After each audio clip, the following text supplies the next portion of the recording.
2014 East Meadow Spartan football players.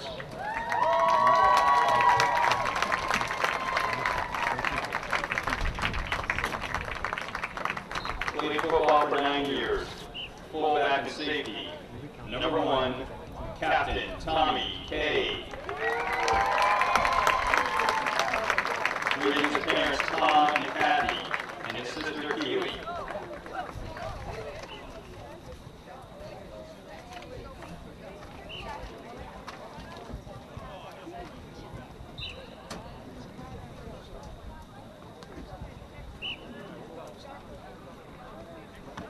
Played football for 1 year.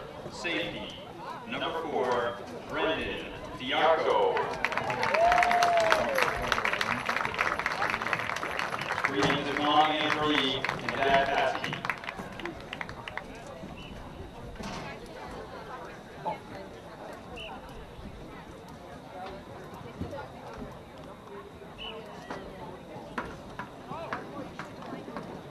Played football for 10 years. Tight end and defensive end. Number 5, Andrew Walls. Greetings to parents Rich and Tracy.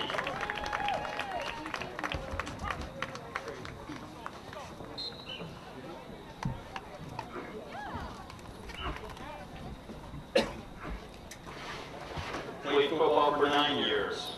Wide receiver and safety. Number 7, Sam Germain. Greetings to Dad Jody.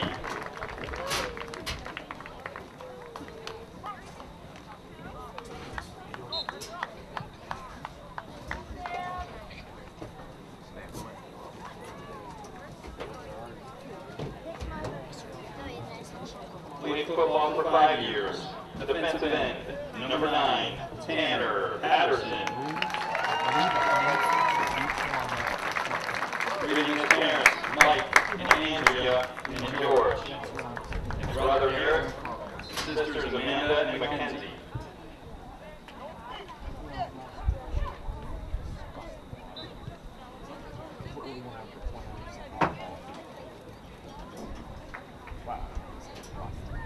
Played football for 10 years. Cornerback, number 13, Benny Wright. Greetings to parents Benny and Joyce and his sister Liliana.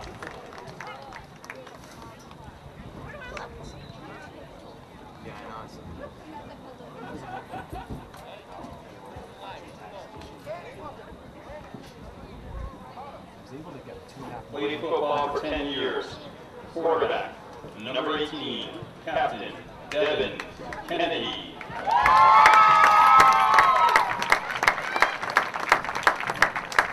Greetings to parents Ed and Kim, his brother Ian, and his grandparents Jim and Carol.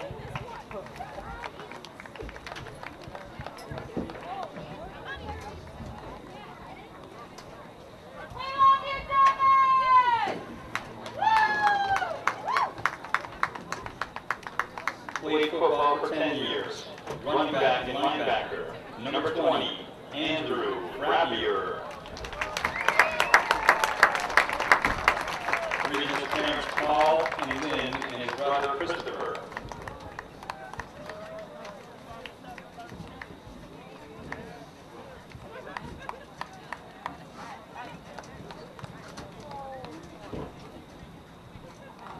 Played football for 10 years. Running back and linebacker, number 21, Captain Ethan Young.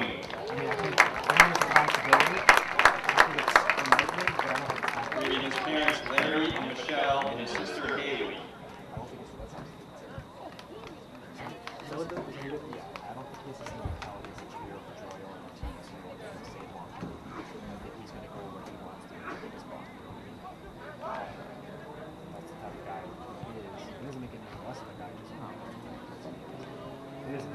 Played football for 10 years. Running back and safety, number 22, Captain Tanner Fazzino. Greetings to parents Dave and Lynn and his brother Weston.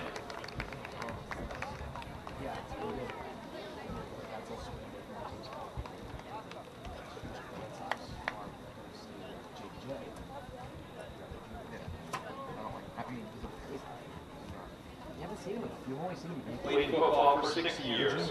Running back and cornerback. Number 36, Captain John Bortolucci. Opening day. And then somewhere. Greeting his parents, Lou and Mary, and brother Mike.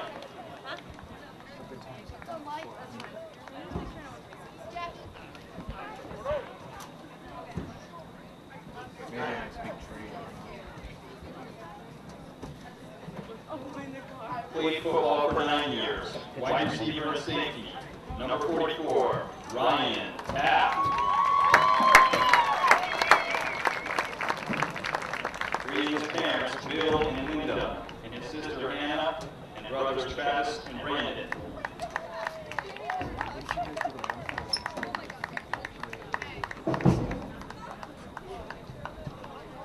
Oh, we can't trade out. I know he's a free agent. Yeah, I'm saying you still have one. Oh, yeah. Played football for 10 years. Nose guard and left tackle.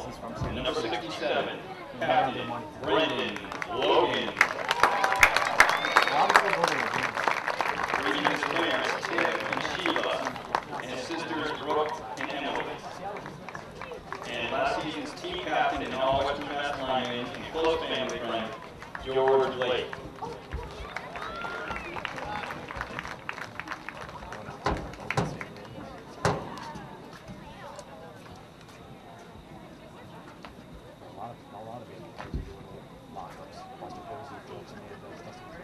Played football for 10 years. Right guard, number 77, Ben O'Connor. Greeting his parents, Kevin and Gina, his sister Kendra, and his brother Ryan, and grandmother Joan.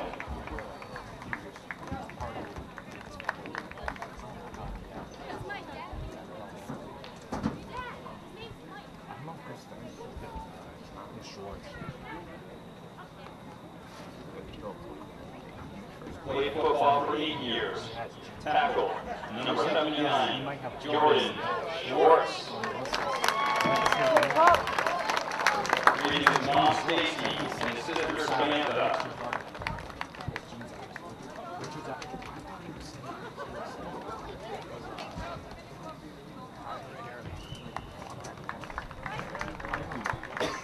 Richard's coming back next week.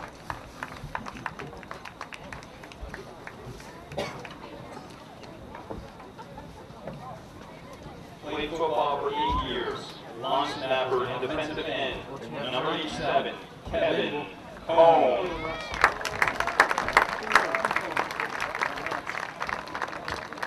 Greeting his parents, Gabe and Chris, and his sister, Kara.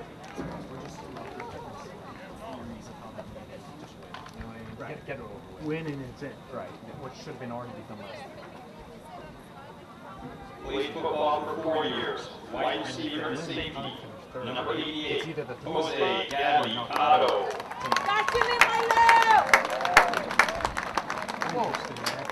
Greeting his mom, Billy Gonzalez, his dad, Jose, and his brother, Juan.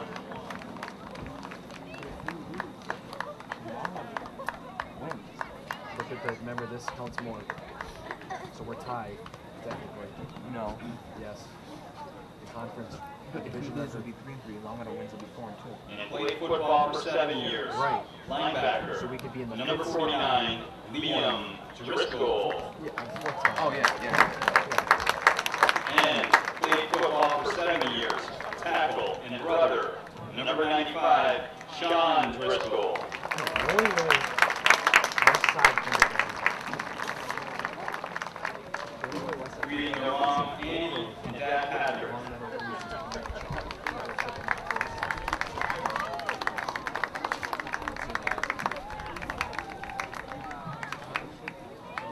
And finally, Spartans superfans, Matt Reed and Paul Bradley.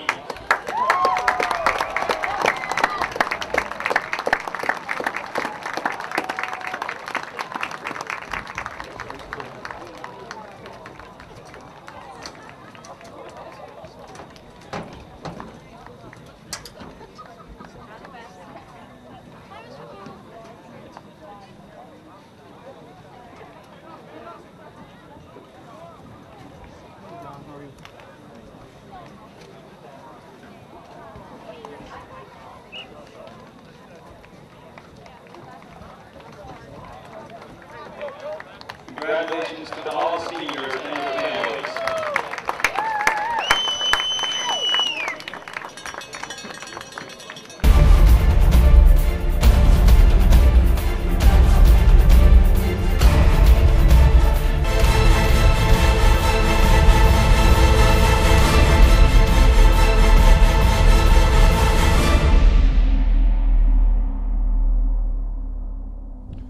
This game brought to you in part by The Pizza Shop, home of the legendary dough.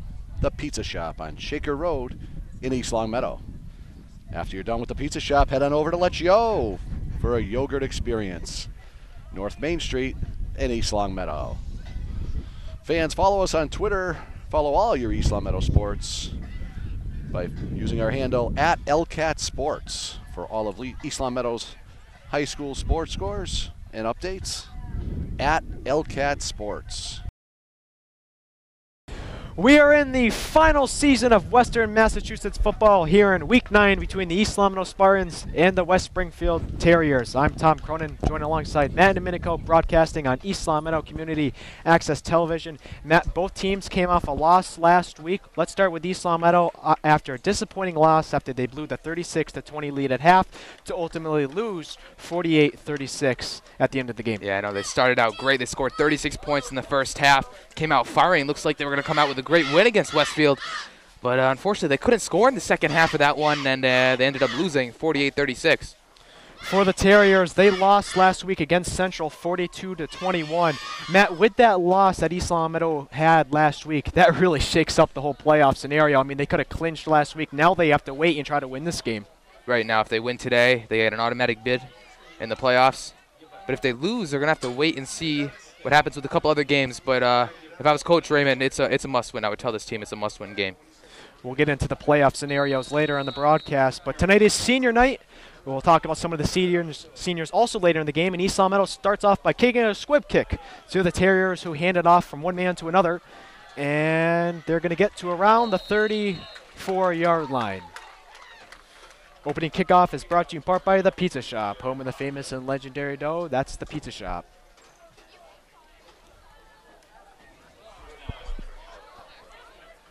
So it'll be 1st and 10 for the Terriers. They are led by Anthony Costa, the quarterback who likes to run a lot. He's 45 for 85 in the air. He's got 838 yards through the air, and he averages 9.9 when he passes. He's got 10 touchdowns and 4 interceptions. I believe he wears number 10, and he's in the backfield alone. And he hands it off to his running back off a draw. Tommy K will bring him down around the 40.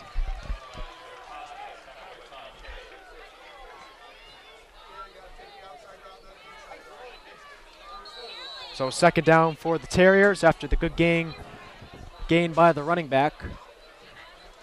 Matt, what do you think the issues were for East Longmeadow in the second half of that Westfield game? Just the offense wasn't clicking. The Westfield defense really stepped up their game in the second half of last week, and the offense was not clicking, and neither really was the defense. But hopefully they can make up for that here against Westside today.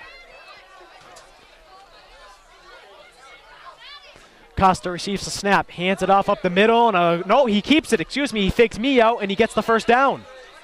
A good fake by the Westside offense, and they end up with a first down. I could have sworn he handed it off there.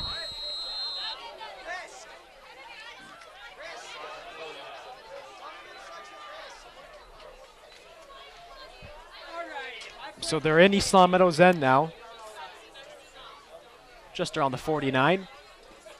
1st and 10 for the Terriers. Matt, kind of a weird formation for West Springfield. Yeah, they have quarterback in the shotgun. He has a running back to his left and then another running back behind him, which is something we haven't seen yet this season.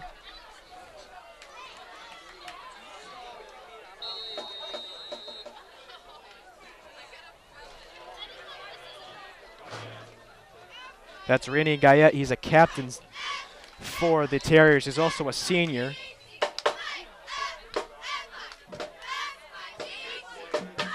Guyette has 133 attempts on the season on the ground, and he averages 5.5 per carry.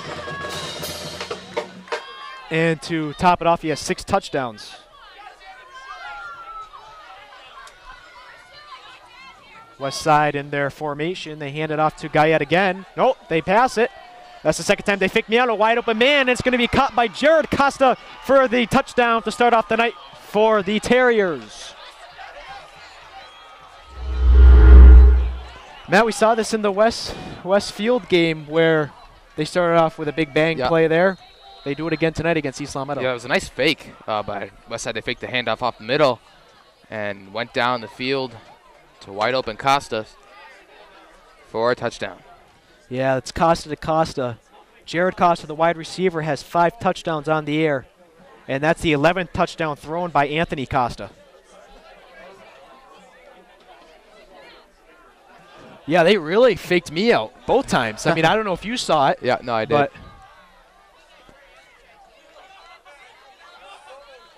And the PAT is up, and the PAT is good. 7-0 here early for the Terriers.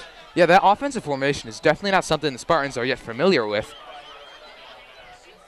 So maybe they're just getting to learn the offense right now. West Side, it's very different compared to other teams in the league. And other than the Minnechaw game and the Westfield game, the first quarter struggles continue. Right. Big opening drive for West Side. And they're up 7-0 early in the first quarter. And I really shouldn't say continues because they've still got 9:46 left in the first quarter. East Long Meadow hasn't even had an offensive drive yet, but still, it's nice to get a nice 3 and out right away for the defense. But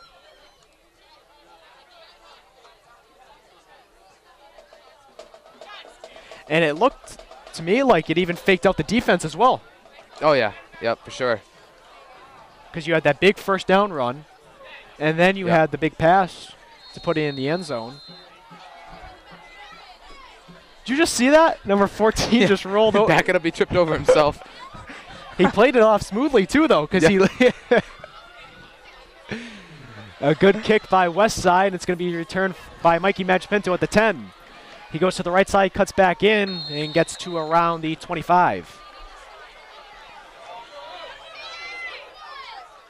The opening drive for East Long Meadow is brought to you in part by Let's Yo, a yogurt experience.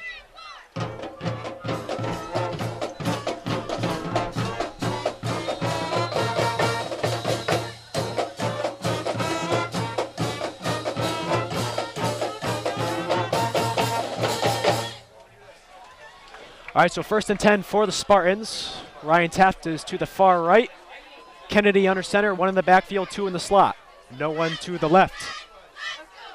Kennedy gets the snap, fakes the handoff, does the bubble screen, the tap. Tap goes up with it, and he's going to be ripped to the ground for a few.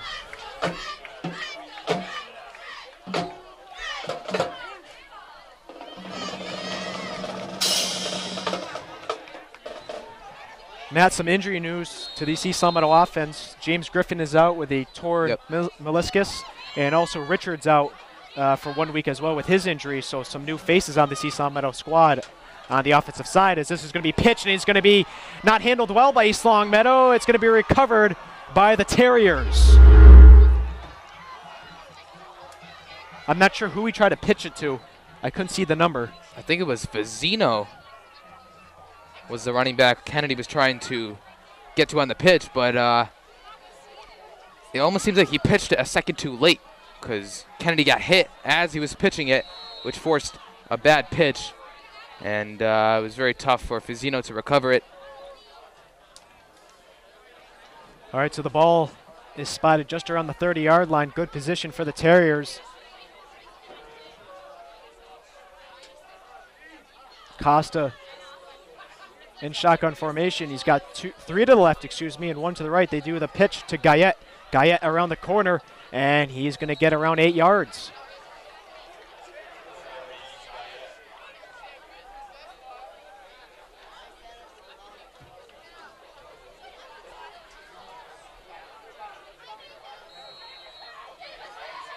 Not the way East Long Meadow wanted to start.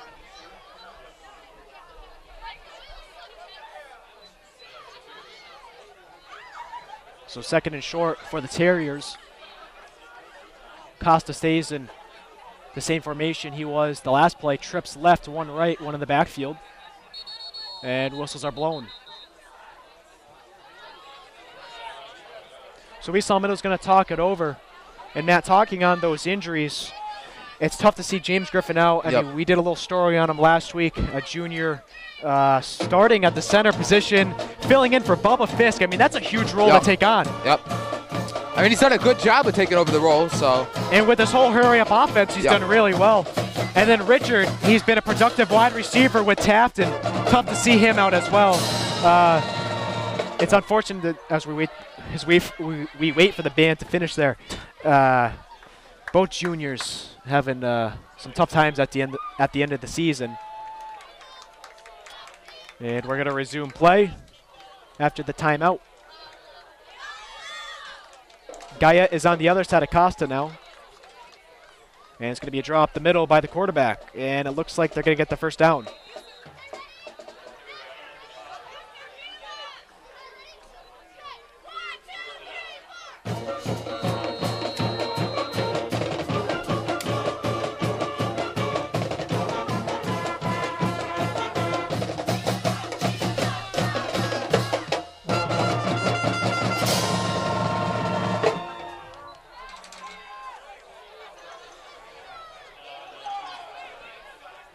Trips left for the Terriers once again. It's first down and 10 around the 19 for Westside as they pitch to the left to Guyette.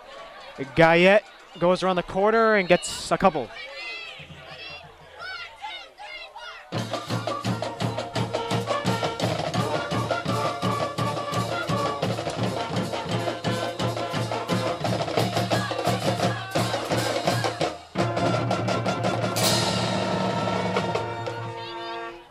Matt, the past 3 weeks, including tonight, has really been revolved around one player for the opposing team against East Long Meadow. The first week was Sheehan against Minichog, and then Greshwin for Westfield. They shut down both of them, and now they're having some troubles with the two Costa boys.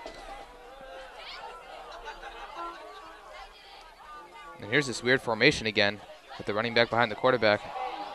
And was the ball out?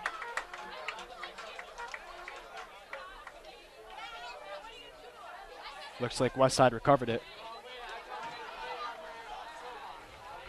But East Long Meadow really the past 2 weeks have done a nice job shutting down the star player. Right, I mean, a couple weeks ago against Minichog, they really shut down Sheehan. We didn't hear from all game. Yeah, nothing. They contained him, did an excellent job.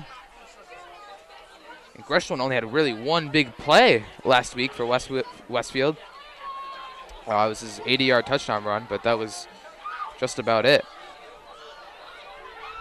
I mean, either way, East Long Meadow still lost that game, but they did shut down the big part of Westfield's offense. Yeah. And so I'm going to keep saying Westfield, West Side the whole night, so sorry for that mistake, as this one's going to be a nice completion for Costa to number 21, Marquise Murphy. And that'll move the change for another West Side first down.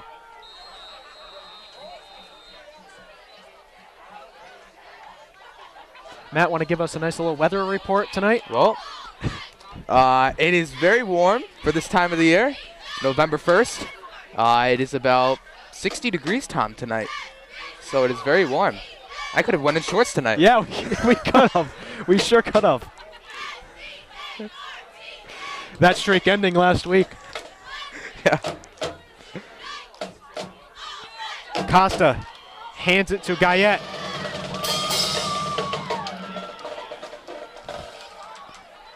And they keep getting closer to the goal line.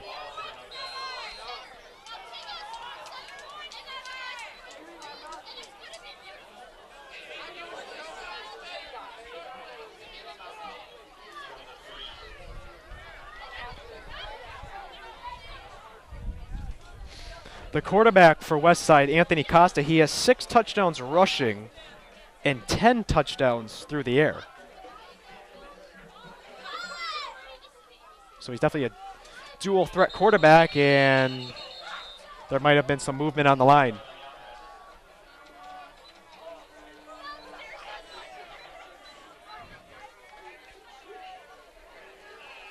Second and goal here for Westside.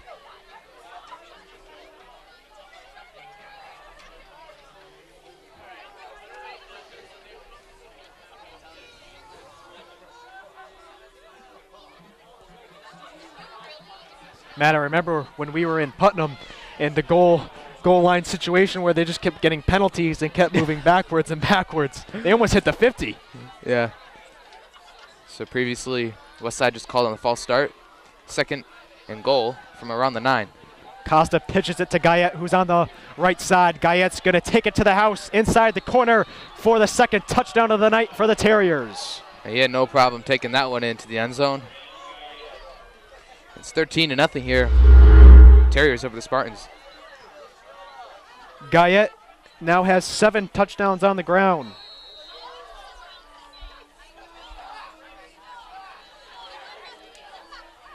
And it's quickly 13-0. Westside. They'll try to make it 14 in just a moment.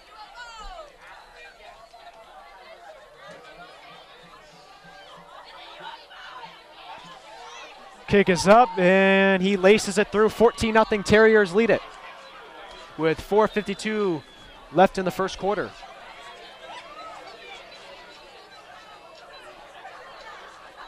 All right, so East Longmeadow has had one drive. Unfortunately, they had the fumble off the pitch. What do you think East Longmeadow has to do coming out for their second drive?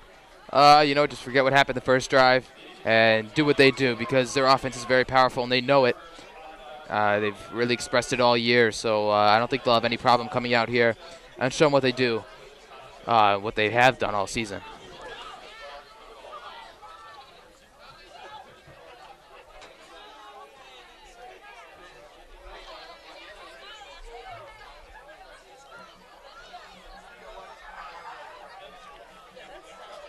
As I said when we started the game, tonight is senior night here at East Longmeadow. East Longmeadow has 19 seniors, while Westside has 17, and East Longmeadow losing a lot of seniors next year. That's 19 players off this football team next year.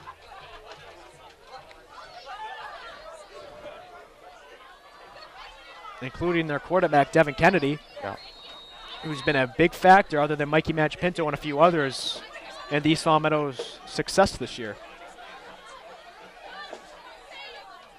Ryan Taft fields the kick, and he's going to take it to just around the 40, maybe a little short.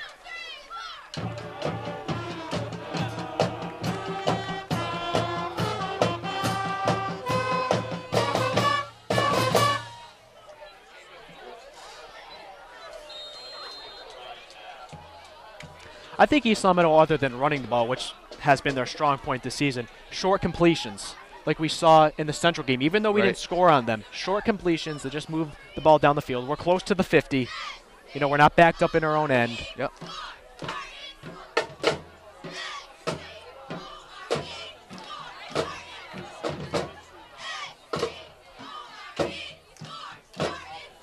Kennedy goes to his right side, finds Bortolucci on the right side, and Bortolucci's not going to get much, and a flag comes out late.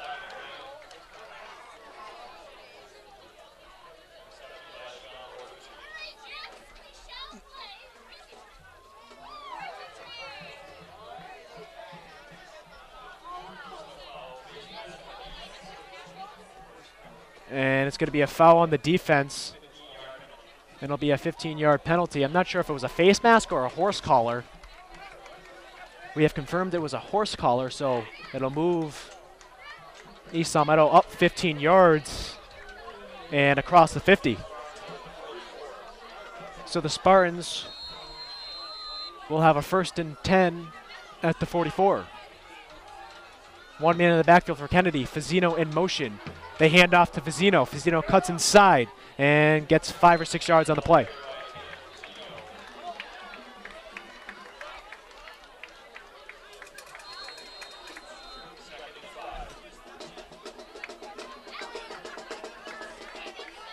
Another change for the Spartan offense is that Benny Wright has actually stepped into one of the wide receiver spots for Richard, who was injured last week.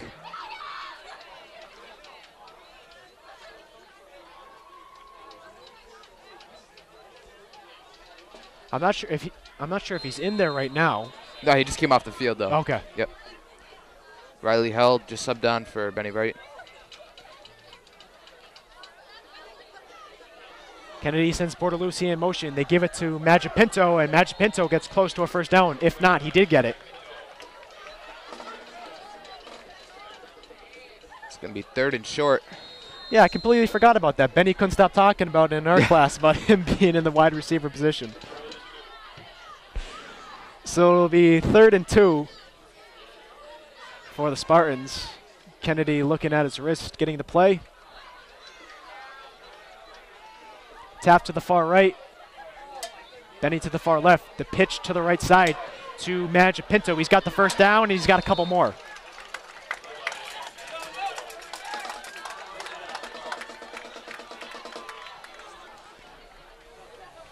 A lot of running plays on both sides, and that's resulted in a pretty quick first quarter here. Yep. The Spartans running the hurry-up offense. No huddle.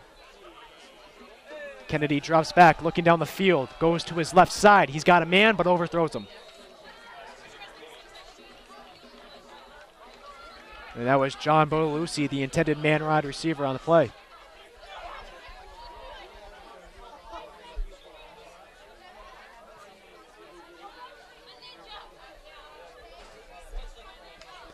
And I can't see who's at the center position. I don't think it's Logan. I think it's Jordan Schwartz. I'm not positive on that one, though.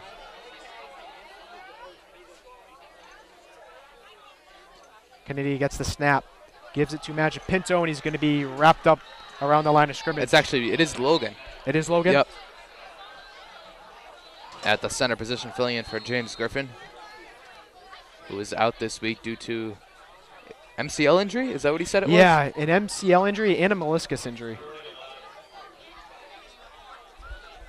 Definitely a tough loss for the Spartans.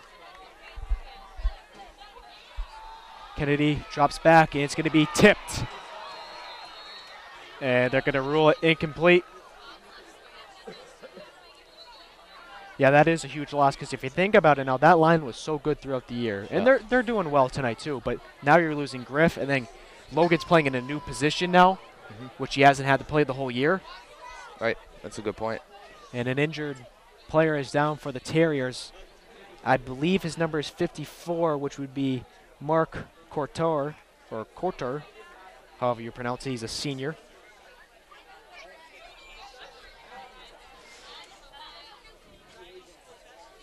Well, let's go through the standings during this quick injury timeout.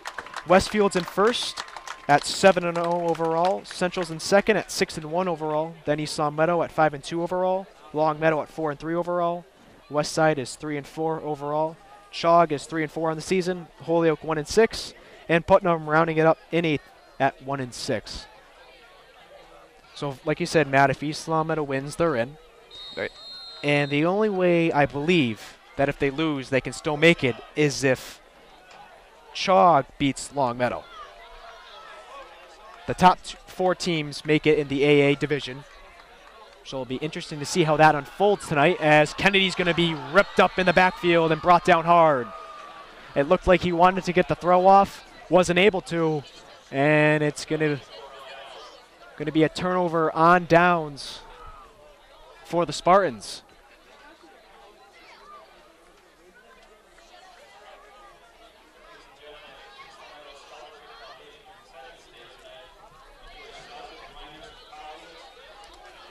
LCAT Sports would like to give a shout out to the boys varsity soccer team, who earlier today beat the Commerce Red Raiders 4-0 to clinch their first playoff win this season, and also in a few years, I should say. Last year they made it, but lost in the first round.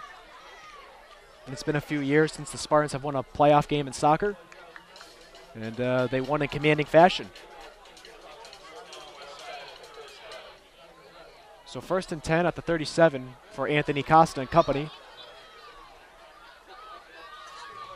Costa hands it off to Guyette, and Guyette makes something out of it. And he's going to be swarmed up around the line of scrimmage. I thought he was going to be able to scoot free there, but he saw Meadow right there to back up their players who missed and bring him down. So a defensive stop would be huge here for the Spartans. as they just turned it over on downs their last time out on offense. With 2:17 to go in the first quarter, Spartan defense looking for a stop here against Westside.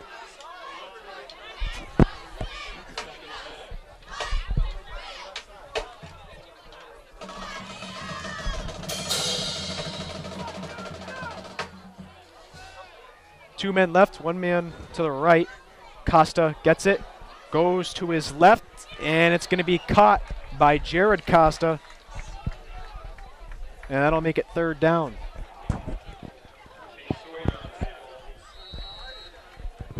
Well, Westside comes into tonight with a 2-4 in the division record and a 3-4 record overall. And Matt, East Salmento has not been a team with a winning record yet. They had a shot to do it against Westfield, actually to end their perfect record, right. But I still think East Salmento has had a tough schedule compared to some others, like absolutely. an Agawam. Yep.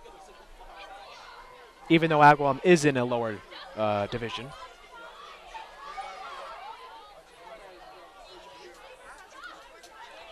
Costa drops back. Flag down, rolling, finds no one. It's going to be incomplete. And I believe Connor Humphreys is down. It's going to be a holding on the offense. Looks like Connor Humphreys, man, was shaken up there, the junior defensive man. But he got up, so he's going to be okay, and the penalty is declined. So it's going to be 4th down and about 7 for the Terriers. And it looks like they're staying out there for it. No?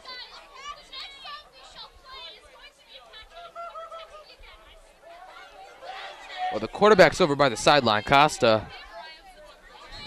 Yeah, but he's not completely off. Right. So he's getting the play from coach. And I think they're going to punt here.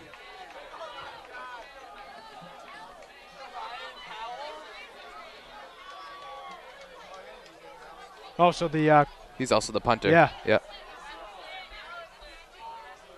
So he can throw it, he can run it, and he can punt it. Not much he can't do.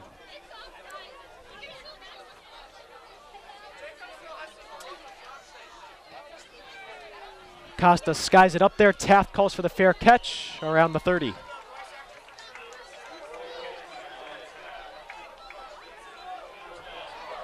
What a matchup it'll be tonight between Westfield and Central. Yep. That'll decide who wins the AA division.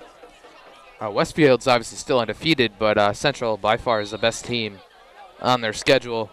So that's why we here made some predictions earlier on in the game, and we predict Central winning by a good margin.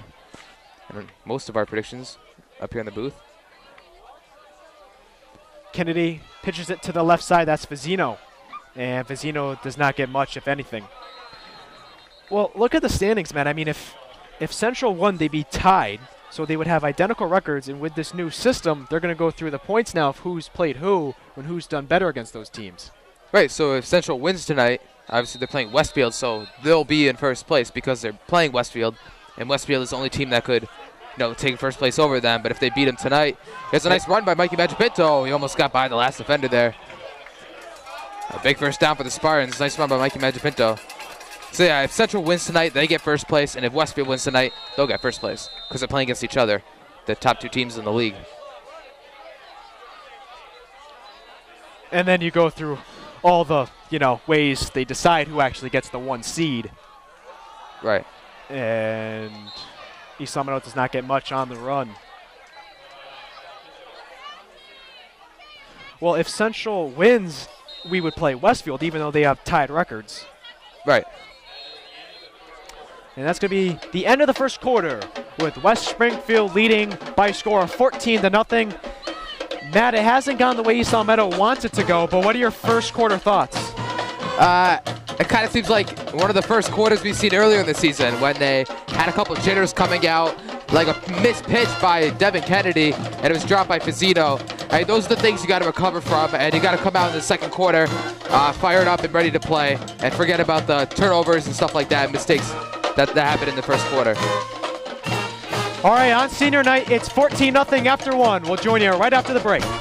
This game brought to you in part by The Pizza Shop, home of the legendary dough.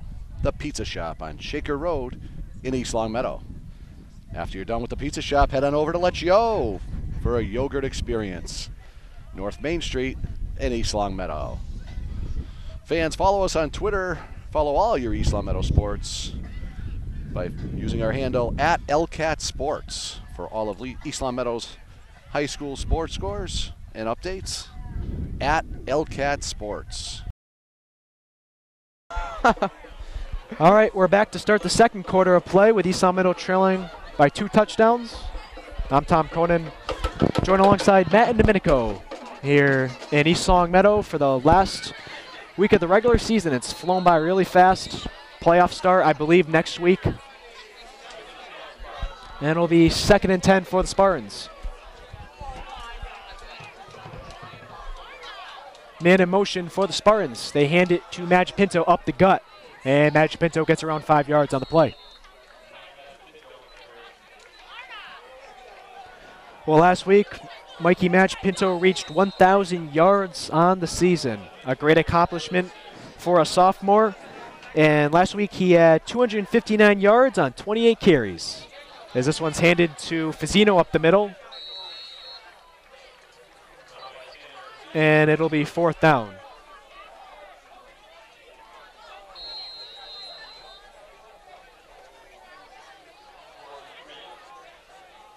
Matt, do you like the move to go for it here? Yeah, I do.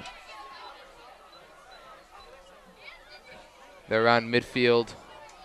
So if they were to turn it over here, Westside will get good field position, but they're down 14 points here in the second quarter. 4th and about 3. So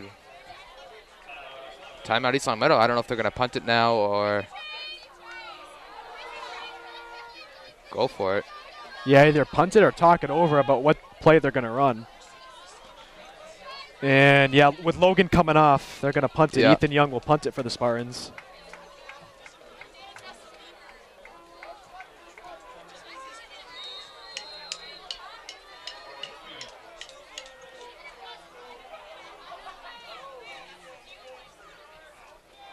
Good kick by Young, and it's going to be caught by the return man for the Terriers. That's Jared Costa. Multiple flags have been thrown, and he can't go down. No one's tackling him.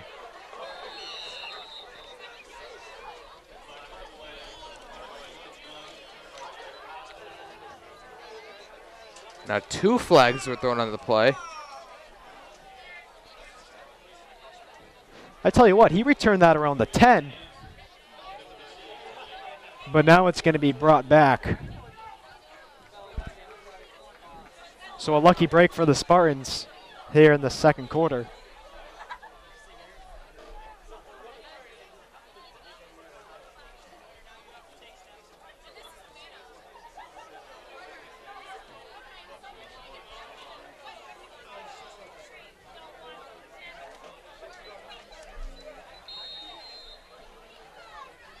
So Westside is backed up far in their own end.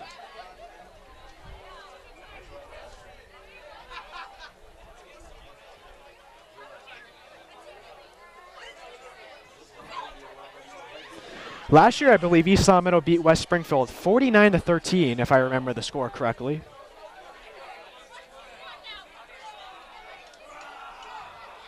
Costa in shotgun formation.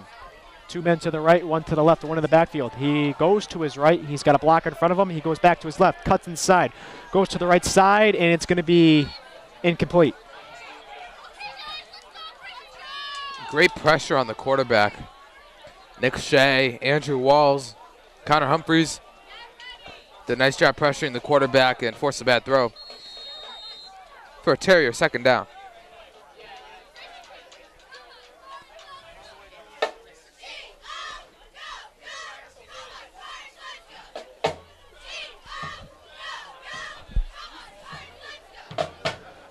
You can kind of see on the right side some of the offensive players looking. I can't see which coach that is, but they're talking it over. It looks like that's the offensive line.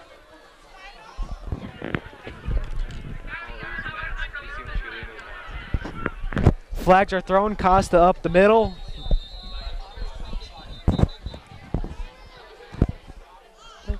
And Pauly having some fun on the field.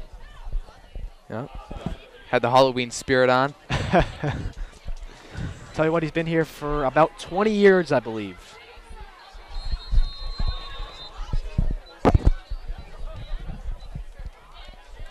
Oh, we're just getting a score update here. It's 6-0 Central over Westfield. So we will get updates throughout the game on that one.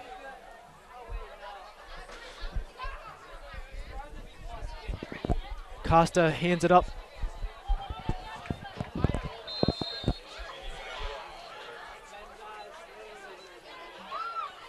And it'll be third down.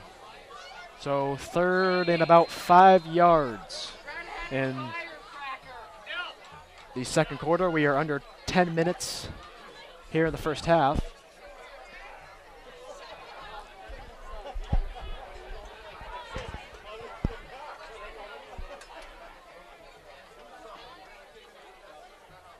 Good attendance here tonight by the East Longmeadow Spartan faithful. A lot of extra family members coming because of senior night on both sides, actually.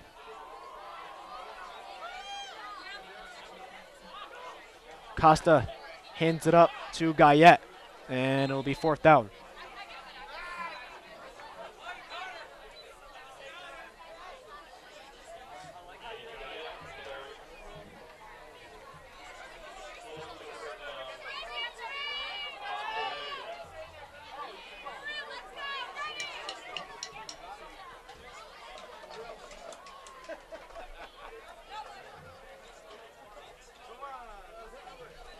Well, here are the Western Mass rankings. Central is in first place, then Westfield, Agawam, Wacona, East Longmeadow, Longmeadow, Hoosick Valley, Mount Greylock, Northampton, and West Springfield.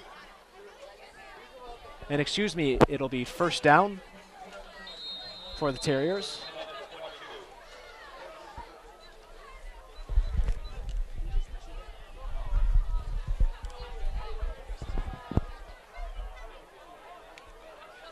And Matt, East Longmeadow is fifth in that Western Mass rankings. Do you agree with where they are?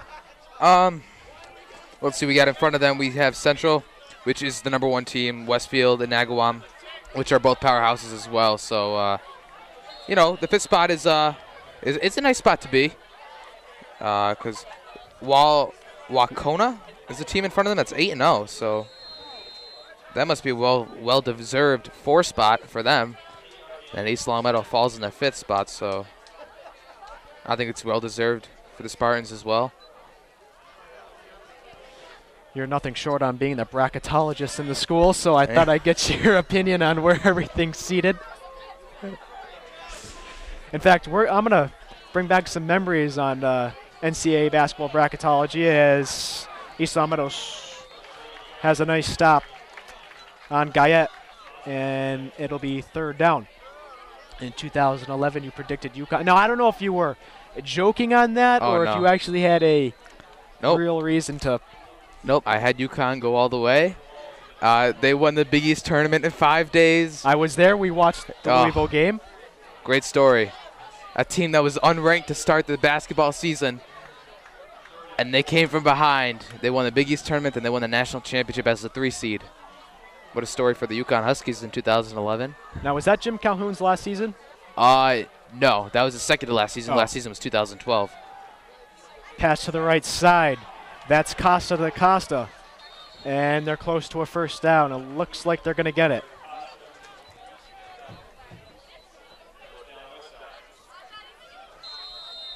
I mean, the possession time has been dominant for Westside. I mean, seems like the Spartans' offensive drives have been short, and they haven't been able to score yet.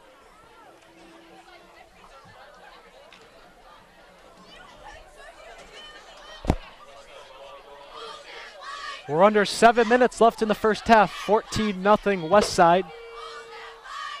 2 men in the backfield for the Terriers. They pitch it to the left side. That's Guyette.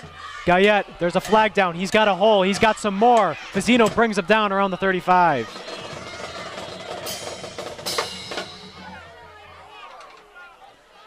holding on the offense, and this will bring them back. Spartans defense catch a break. And that's the second lucky break they've gotten tonight.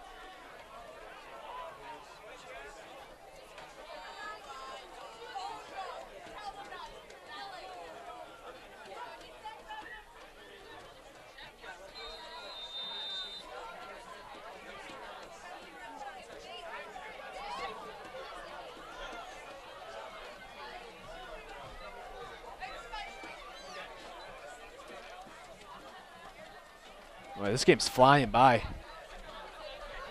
6:23 to go in the first half of play. 14-0 Terriers of the Spartans. Costa drops back, looking down the field, fires down the middle. It's going to be incomplete. In and out of the hands of number 21. That is number 21, Marquise Murphy. He has 1 reception on the night.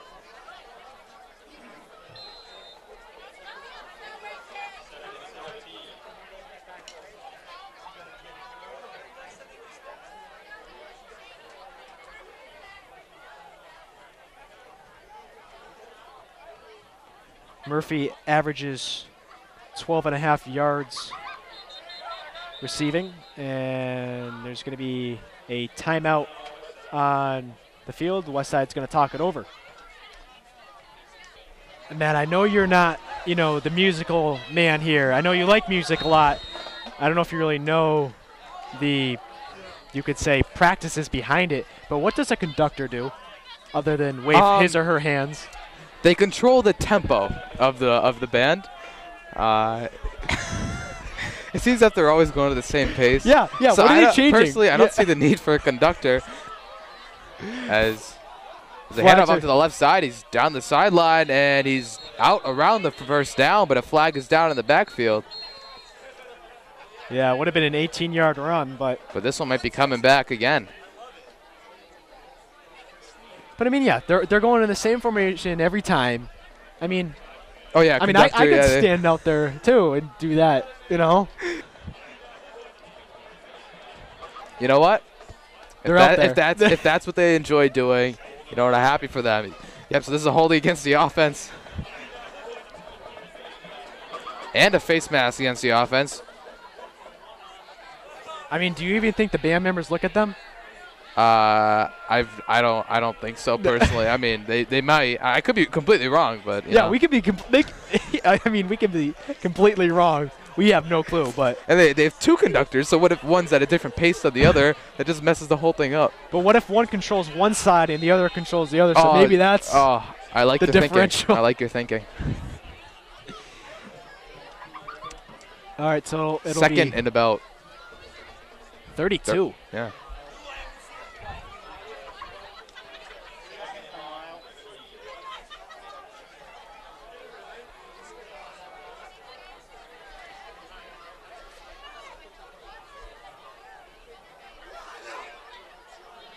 Costa drops back a couple steps, cuts inside. East Lomito wraps him up for a loss.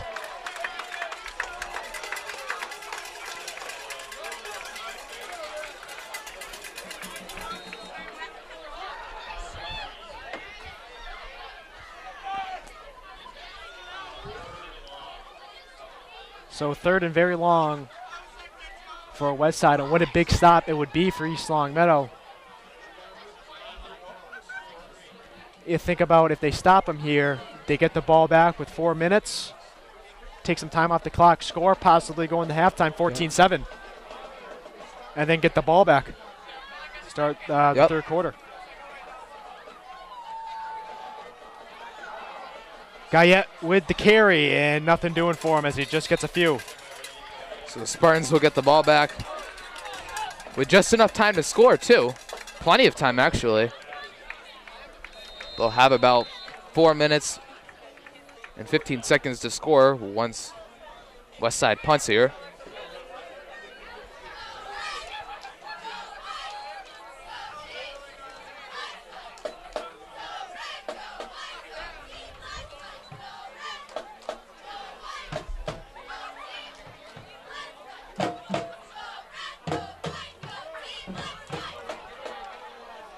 Bad punt.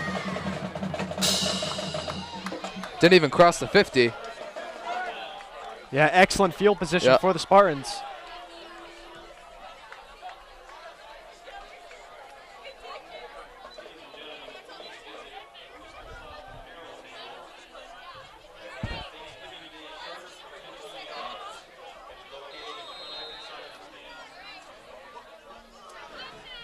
And as we approach the final game of the regular season, as we start to wind down the clock here when we get to the fourth quarter, are you kind of disappointed that the Thanksgiving Day game doesn't count anymore? Yeah, it's after the playoffs, so they're still going to treat it like it's a Super Bowl. Absolutely, they're going to play 100% of that game, but, you know, it was always fun when it meant a playoff berth or something like that.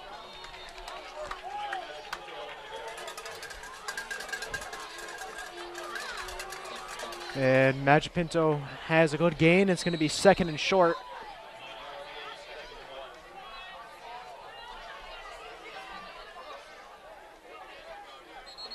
And the refs blow their whistle, and it's going to be a timeout.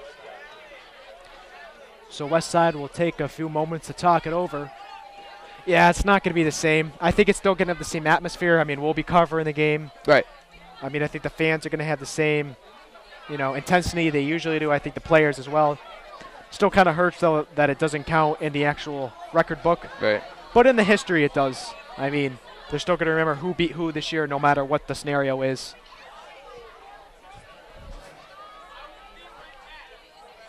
I mean, there must have been years where either team has been down where the game really hasn't counted. Because, right, yeah. Like last year, we were 5-5. Even though we had a shot going to the playoffs, I'm sure there's been other years where either team has had, a 1 or 2 win season.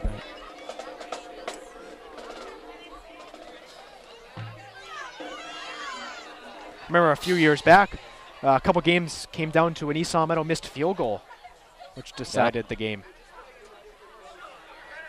And last year the final score was 7-3. Yeah, it was a good one. Yeah. And that's really the only sport East Meadow and Long Meadow are still rivals in. I really feel that Minnetonka has taken on that rival with East Meadow. I mean, you look at the baseball years they've had the past couple, basketball, as well as this is going to be handed up to Magipinto. Magipinto breaks free. He's got the left side open to himself, and he's going to take it in to make it 14-6.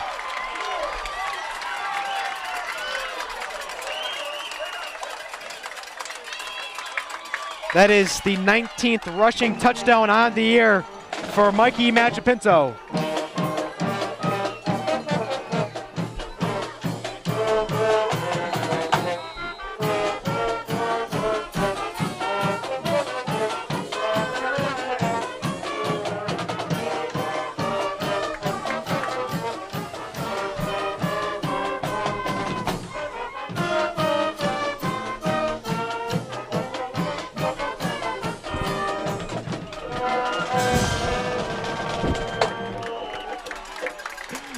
And the kick is up, and the kick is good, so East Meadow has cut the score in half with 3:28 left in the first half. A 41-yard touchdown run from Mikey Magipinto.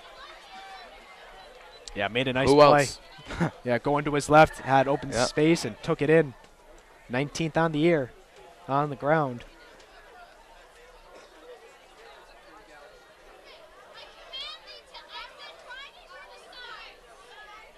Now, there has been rumors about him in Suffield.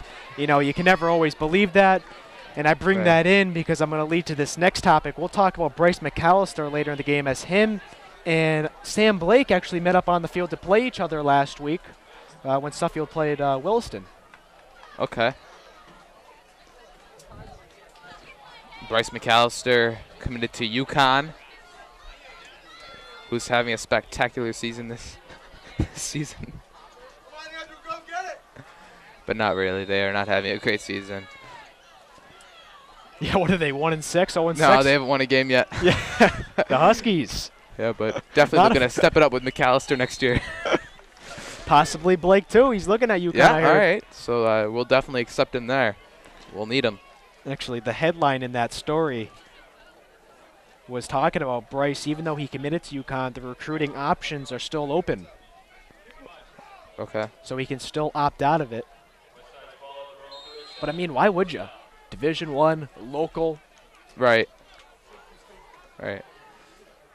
Really not known for football, but definitely it is a Division I school. But I mean, still, Division I mean, that's good. Oh, I mean, of course, yeah. all right, Costa and Shockley, 1 man in the backfield, 3 to the left. And they fake the handoff and not doing much for Costa. And it'll be 2nd down. Also in sports news, the Boston Red Sox are your 2013 World Series champions. I knew that was coming. I didn't know if you'd be waiting later in the game for that one. Personally, I thought you would start off with it, Yep. but you wait till halftime. So I knew that was coming. I mean, The parade is, well, this Saturday, which is tomorrow, but changing the route. yeah, they're changing the route to the parade. So 3rd World Series in 10 years for the Red Sox as the dynasty rolls on. The dynasty, yeah.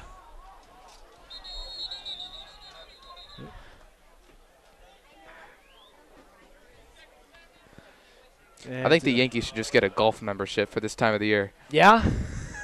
Yeah, I just think they should get, a nice card that says October golf membership. So that every year we're golfing this time of year.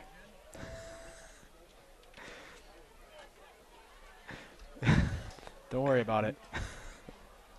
A lot of off-season news actually for the Yankees. They signed Derek Jeter for a $12.5 million contract for a 1-year deal. He went from 17 to 12. Yankees wanted him at 9, gave him the extra 2.5, whatever the case may be, got him to 12. Not going to hurt him in the luxury tax issue. Hal Steinbrenner's battling, but I called Sherrington an idiot when he signed Victorino for 3 years, $38 million. Well, when Victorino comes up with the bases loaded in the postseason 3 or 4 times. How do you feel about saying that?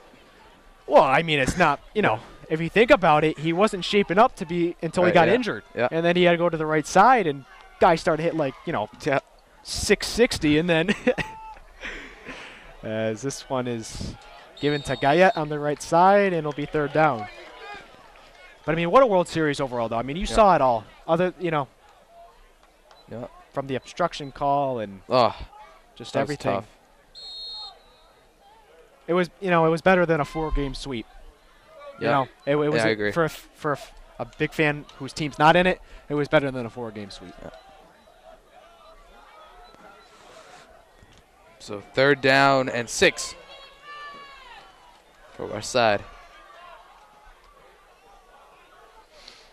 2.5 left to play here in the first half.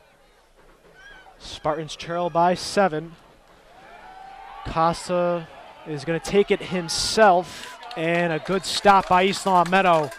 Now, do you call a timeout to try to save some clock? And I don't think Coach Raymond's going to do that. I think they're going to save the timeout for when they're on offense.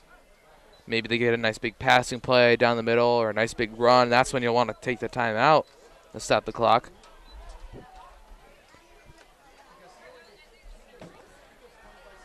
Clock is rolling down. About 1:50 to go here in the first half. The Spartans will get one more chance to tie it here in the first half. And your Steelers are playing the New England Patriots this Sunday at 4 o'clock. Steelers will win 33-24. And it's going to be a delay game on the offense. What was your prediction? I couldn't hear you. 33-24, Pittsburgh in Foxborough. Does the big Patriots fan here to my left agree with that prediction? No?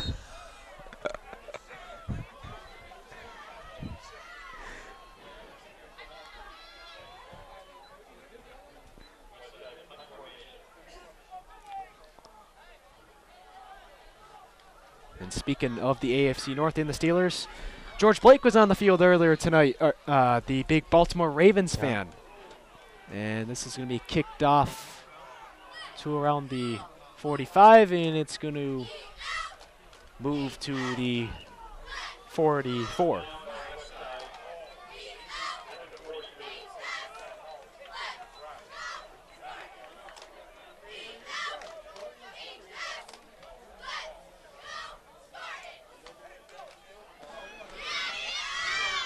Well, 1:23 left in the first half. East Summit will get the ball around the 43-yard line on their own end, looking to tie it up with a touchdown.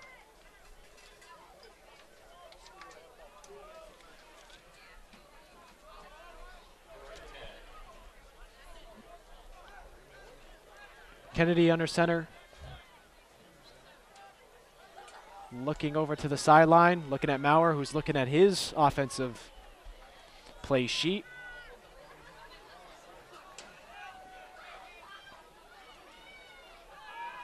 Kennedy rolls out, fires it down the field. That is Riley Held, but he can't hang on to it.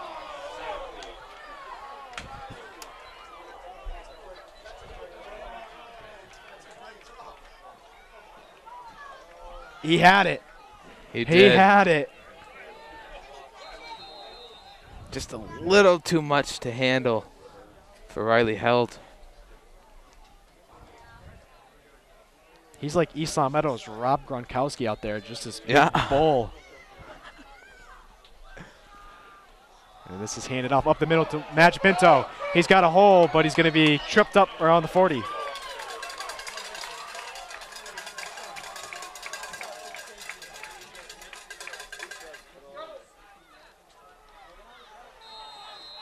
East Long Meadow running their hurry-up offense. Bortolucci in motion. Kennedy fakes the handoff. He's going to sling it down there. He's got a man, and it's going to be incomplete. The second drop. That could have been a great play. You saw Mr. Gronkowski over there, or I should say Held. But Yeah. And now you see, I believe, that is Vizito. Yeah. So almost two spectacular catches for the Spartans. Just a tiny bit overthrown. But they're open and the options are there. 59 seconds to go. The Spartans have time to score here. I tell you what, they could run it. I mean, there's no Yeah, reason. they could. They could. They hand it off to Madge Pinto, and he gets about 5. Timeout on the field. And East Long Meadow is going to bring it in. Well, with 53 seconds left in the first half, Matt, what are your first half thoughts for East Long Meadow and West Springfield? Well, the Spartans start off a little slow on offense with the fumble on the pitch. But, you know, second quarter, they stepped it up. They have a touchdown. It's now 14-7, but the Terriers are looking pretty sharp offensively and defensively as well. So I think the Spartans need to, you know, pick up the tempo a little bit and just do what they've been doing the second quarter, and they'll have no problem taking care of Westside if they keep up the pace. Well, we have an update on the Central Westfield game. Central is leading Westfield 20-7 at the 2-minute warning in the first half. A crucial matchup in the AA conference in week 9.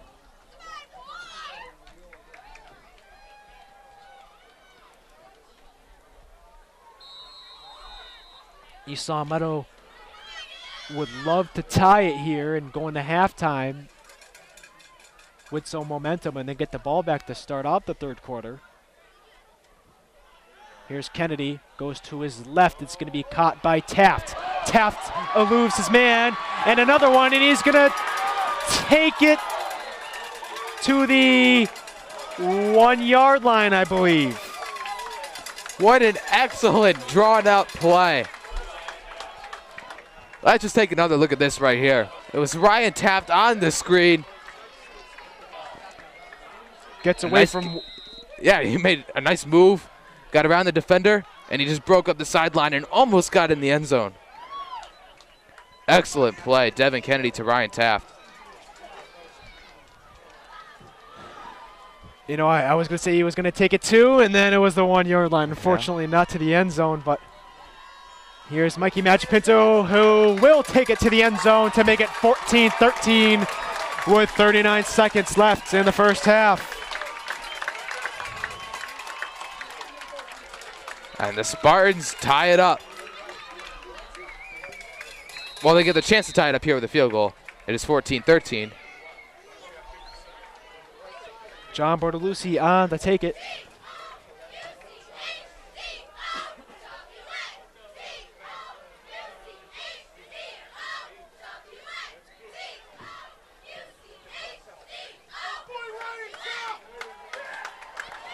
Through the uprights, 14-14 all.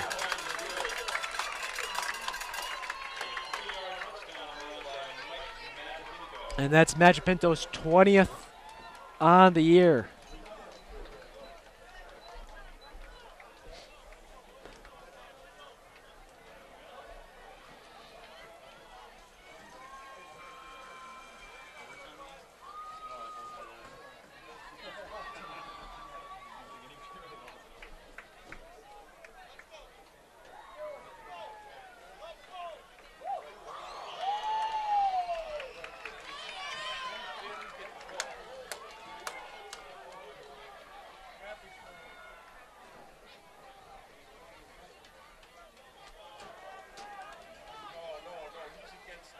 In Holyoke, we were down. In Putnam, we were down. Tonight, we are down.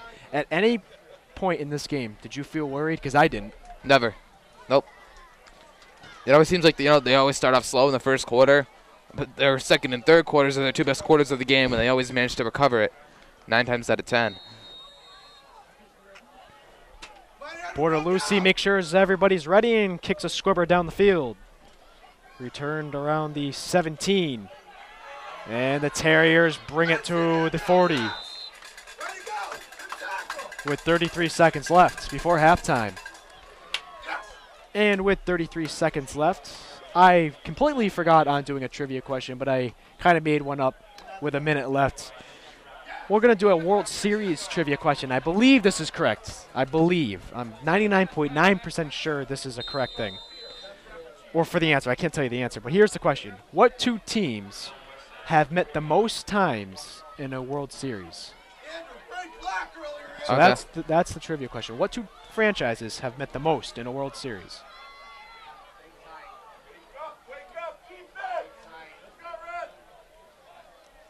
Costa goes down the field. He's got a man, and a nice attempt, but incomplete.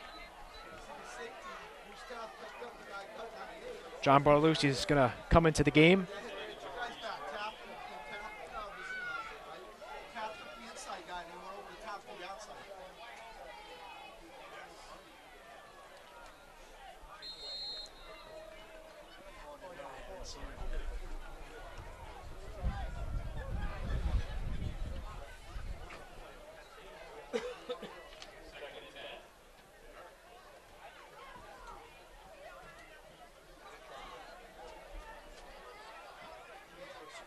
So 2nd and 10 for the Terriers.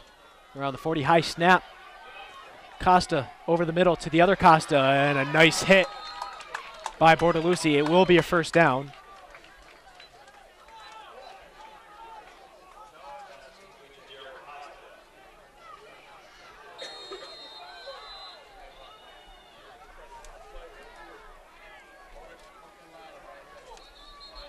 And flags are thrown. False start on the offense. And Minnechaug is leading Long Meadow 16-14 late in the first half. And that's crucial for East Long Meadow if they do lose this game and if Minnechaug wins. But East Long Meadow does not have losing in their mind as they've tied it up 14-14-0. The clock is running down to double zeros. I'm not sure if that's what West Springfield wanted.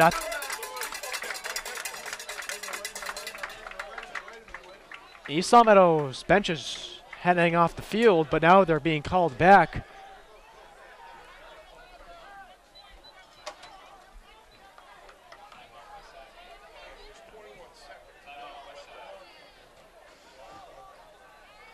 So Westside did call a timeout.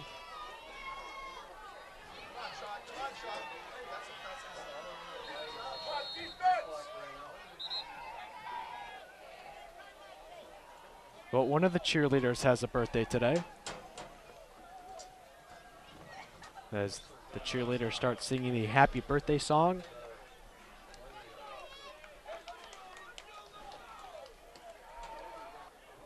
well, the baseball world, as we like to talk about a lot, the fun begins on November 4th, which is Monday.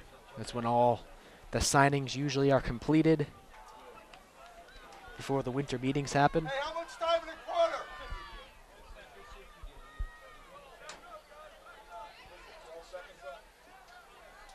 And in other major league sports, the NBA started just a couple of nights ago.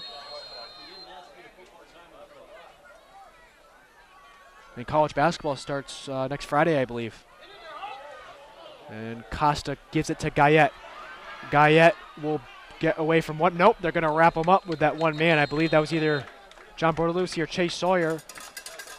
But that's going to be the end of the first half with East Long Meadow tied with West Springfield 14-14. Matt, we were down 14, Yep. and now we've tied it up at 14. Yep. Again, your first half thoughts. It was an excellent second quarter from the Spartans. The offense came out firing, recovering from the turnover. Well, 2 turnovers, actually. They had a turnover on downs, and then they had a fumble earlier on in the first quarter. But those are 2 things that just came back, and the offense produced very well in the second quarter. And the defense stepped up, too. So it's 14-14 as we head into halftime. All right, it's a crucial week 9. We hope to join you after the break.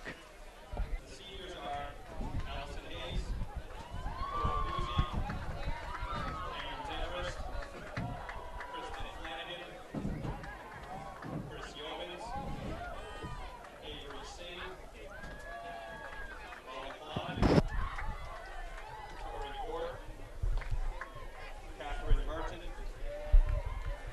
Sarah McCandlish, Katie Burke, Francesca Tarbell, Matt O'Brien, Nick Rashilla, Jimmy White, Avery Singh, Brian Mira, Mark LaRoe, and Ben O'Connor. The band is proud to present Queen in concert for this year's halftime show.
This game brought to you in part by The Pizza Shop, home of the legendary dough. The Pizza Shop on Shaker Road in East Longmeadow. After you're done with The Pizza Shop, head on over to Let's Yo for a yogurt experience. North Main Street in East Longmeadow. Fans, follow us on Twitter. Follow all your East Longmeadow sports by using our handle at LCAT Sports for all of East Longmeadow's high school sports scores and updates. At LCAT Sports. All right, we're back and we're about ready to start the second half of play with the West Springfield Terriers kicking off to the East Longmeadow Spartans. I'm Tom Cronin, joined alongside Matt in Domenico. And Matt, East Longmeadow is down 14-0. They score 2 straight touchdowns, and they've tied it up at 14. They would look to keep the momentum going here in the second half as Mikey Magipinto returns it around the 10. He brings it up, and he's got some more yardage on it, and he keeps going. And he's going to be knocked out of bounds around the 50.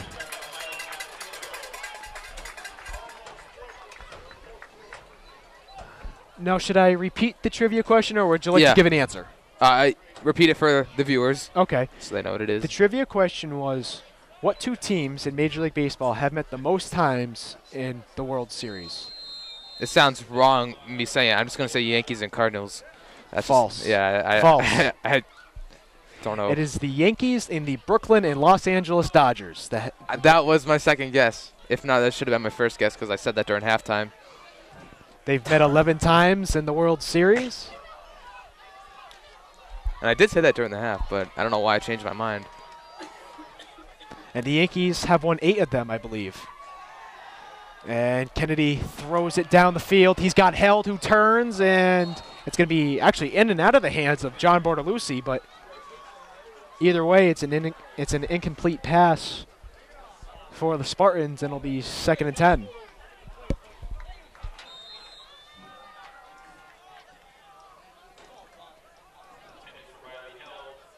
And the Red Sox and Cardinals have not been shortened in meeting each other in the World Series. They have faced off against each other in October multiple times. Bortolucci in motion. Handoff to Magipinto. And Magipinto gets a good gain. Actually, on this date, Derek Jeter became known as Mr. November in 2001 during the Arizona Diamondback series. Michael Kay blessing him with that name. I was just asked how they did in that series. Well, what was it? Luis Gonzalez with the walk-off single into right field against the greatest closer of all time, Mariano Rivera. And here's Magipinto, who gets the first down on 3rd down.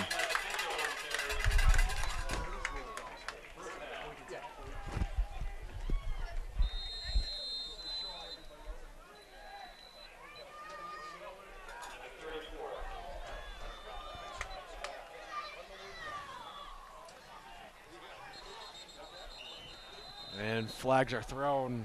It'll be a false start on East Longmeadow, and this will back them up on 1st down.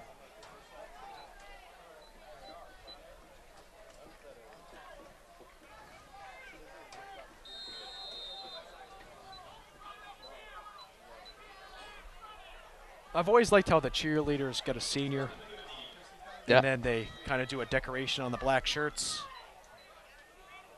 They do it for basketball as well. Nice little East Longmeadow tradition. And Kennedy hands it up to Magipinto.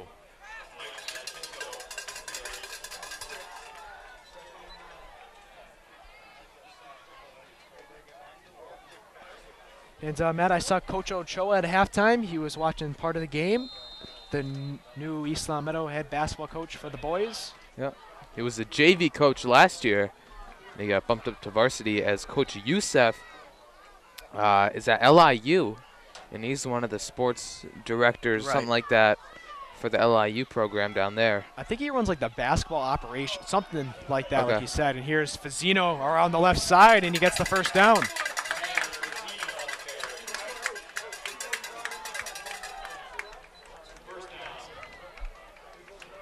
And earlier in the game, we reported that Minnechaug was beating Long Meadow 16-14, and the reason Minnechaug is on top 16-14 is because they had a safety, or Long Meadow had a safety earlier in that ball game.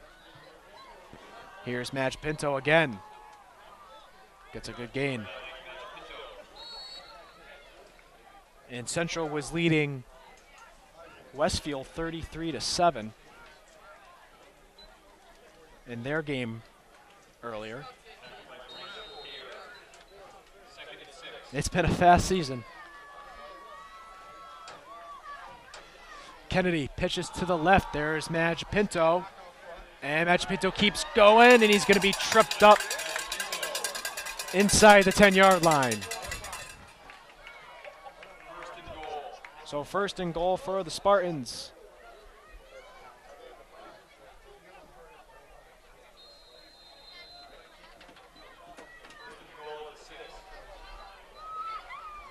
Six yards to go to take the lead. Kennedy throws, and it's going to be incomplete.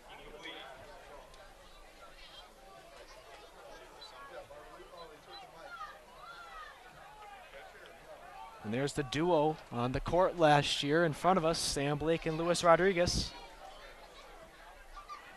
Walking in. Luis will try to get his 1,000th point in this upcoming basketball season, as Sam did last year. And here's Madge Pinto. Hello, end zone. The Spartans are on top.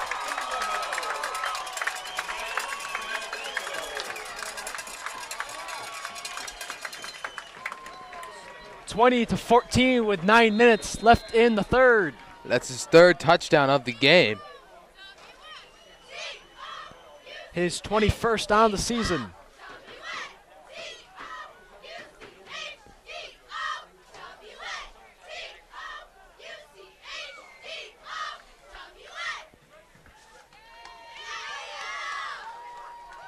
And Bortolucci will kick it through to make it a one-possession game.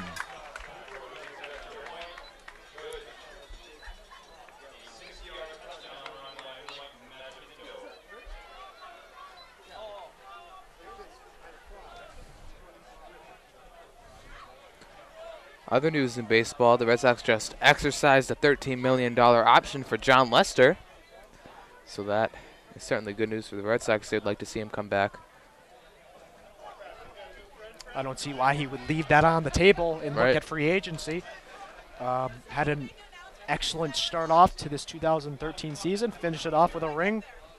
Started in 2007, I believe, and why not extend it? He was 4-1 in the postseason.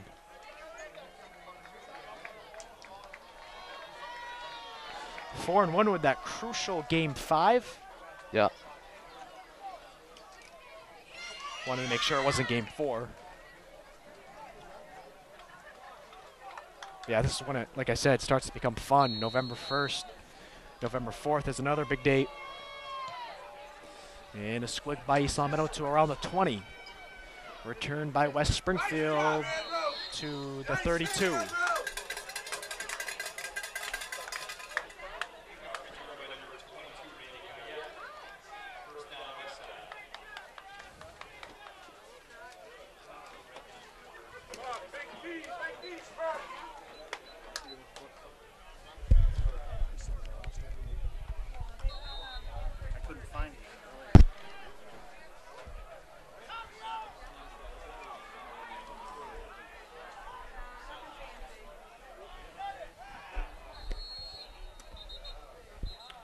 And there's going to be a timeout taken on the field. And East Long Meadow is going to take it. Well, we'll take one with them, with East Long Meadow leading 21-14 with 9 minutes left in the third.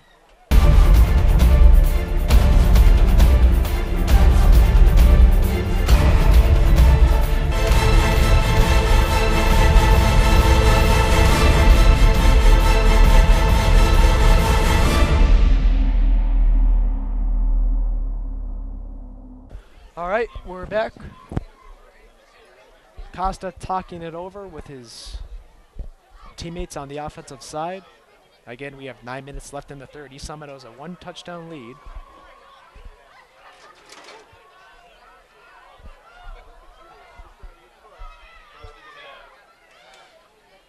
Costa looking down the field, cuts back inside. He's going to be tripped up. That is Nick Shea. Nick Shea with the takedown. Big stop for the Spartan defense.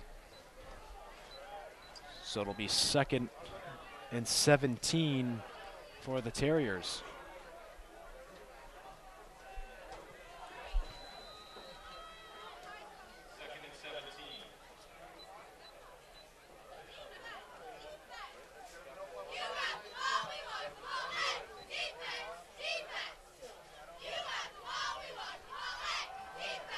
Costa fakes the handoff, and he's going to be brought down. No, he's going to get it off.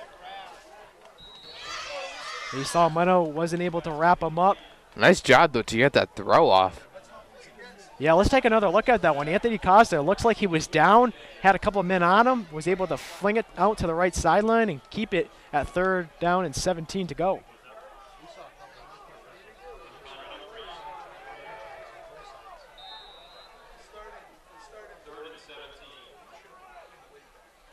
So it'll stay 3rd and long with just over 8 minutes left here in the 3rd.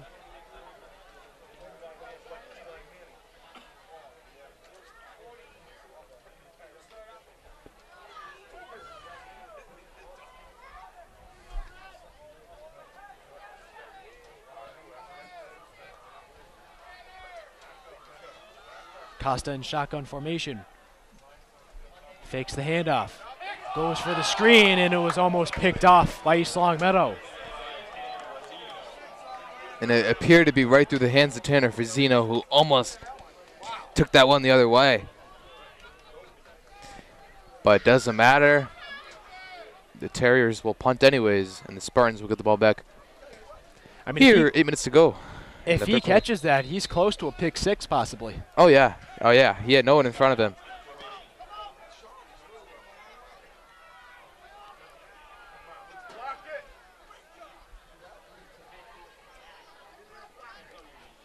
Westside punting it off, and it looks like it's going to take a lucky bounce for him. It will. And it kind of steers to the right, and it'll be just over the 40. And East Long Meadow will have pretty good field position to start off and try to make it a 2-possession game.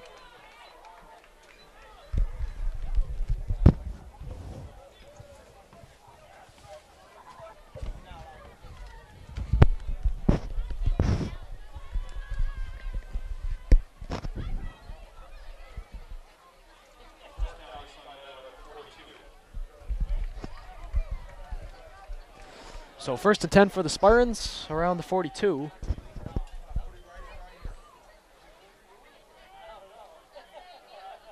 Kennedy under center. No one to the right. 1 in slot on the left and 2 in the backfield. Excuse me, 2 in the slot. And here is Magic Pinto. Magic Pinto breaks 1 tackle, and he's going to be brought down close to a 1st down.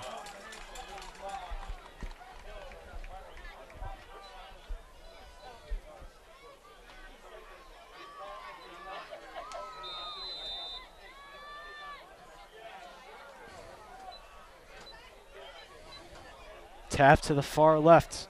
Kennedy drops back, looking for his man Bortolucci, and overthrows him.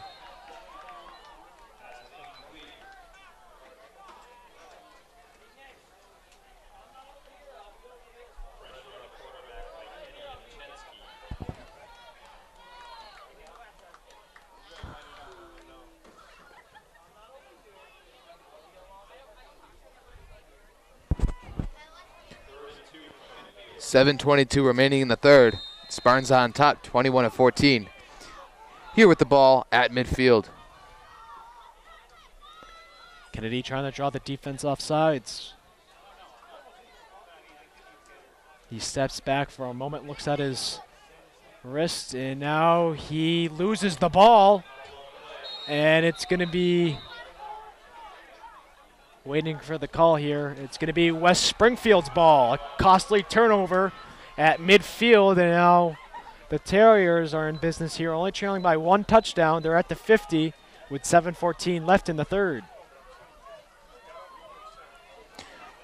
And quickly onto the field is the Terriers offense, and here comes the leader of it, Anthony Costa. One of the defenders for Westside had a good jump. He knew when the snap was coming. And you could see him creep up to the line, and he actually beat Kennedy to the ball because Kennedy never had possession of the ball at all. It was a bad snap, and he must have blocked the snap or forced a bad snap somehow, and Kennedy never got to touch it. Handoff to Guyette, and Guyette gets 3 or 4.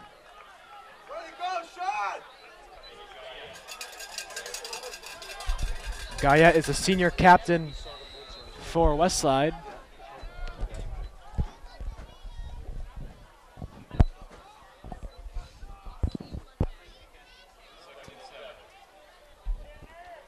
So it'll be 2nd and 7 for the Terriers around the 47-yard line.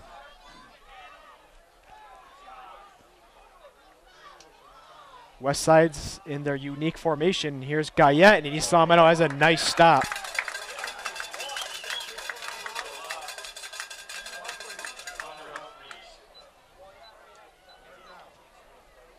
That's Connor Humphreys with the takedown.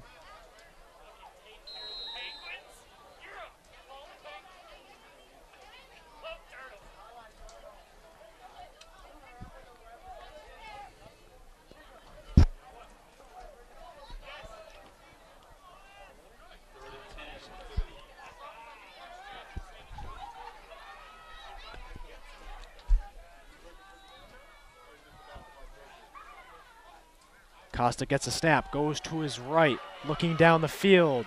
Flags are thrown. The strike down the field for a first down is complete. But there is a flag down. And let's see if this one's coming back. And it looks like it's going to be holding on the Terriers. It will be. So it'll be 3rd down again, but this time from a longer distance.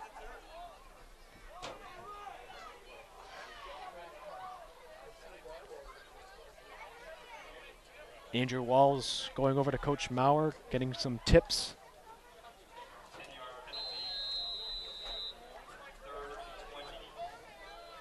So 3rd and very, very long for the Terriers. 3rd and 20 to be exact.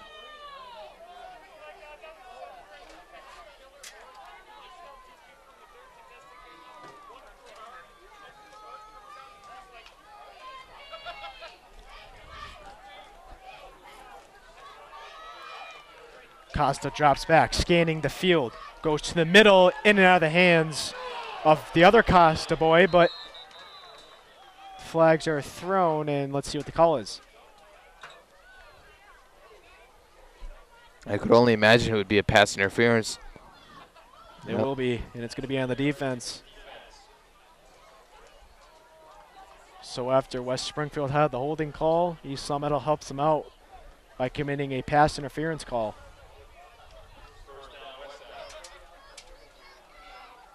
So it'll be 1st and 10 for West Springfield.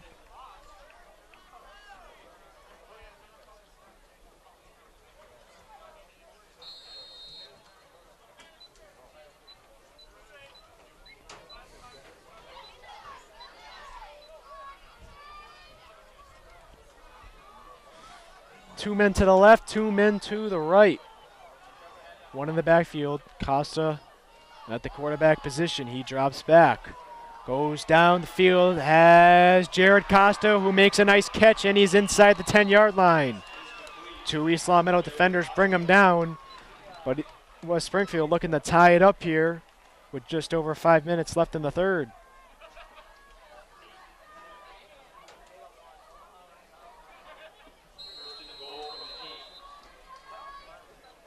So 1st and goal from the 8-yard line for the Terriers.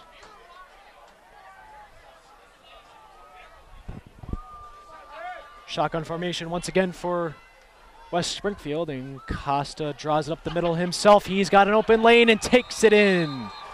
21-20. So now the Terriers are just an extra point away from tying it.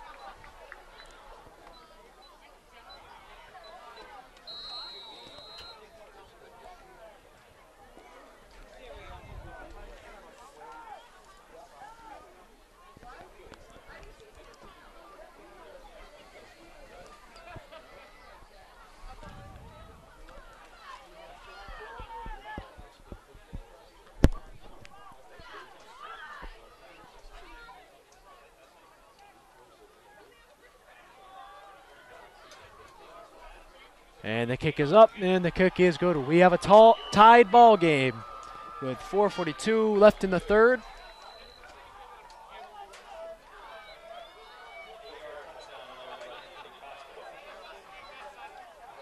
It has been an exciting one, to say the least.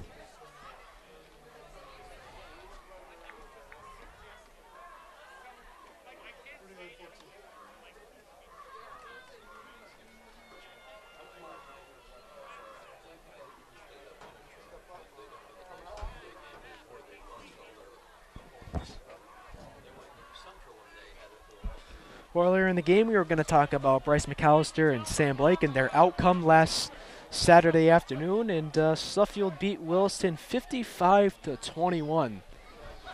You can go read that article on MassLive.com. Talks about the relationship between Sam Blake and Bryce McAllister, and Bryce McAllister's role in the Suffield offense. He arrived there as a sophomore, played his freshman year here at East Longmeadow.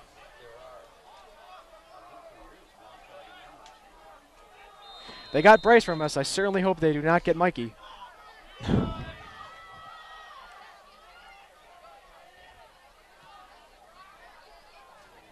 And speaking of Match Pinto, here he is around the 10, brings it up. And he's going to take it to around the 30-yard line.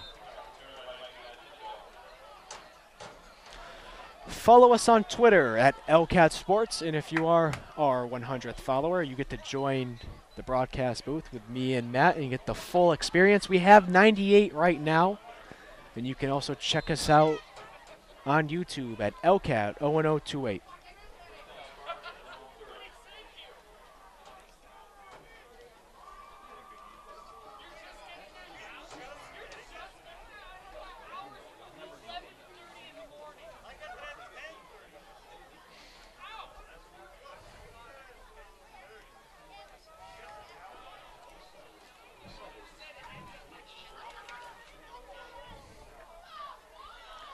So 1st and 10 for the Spartans.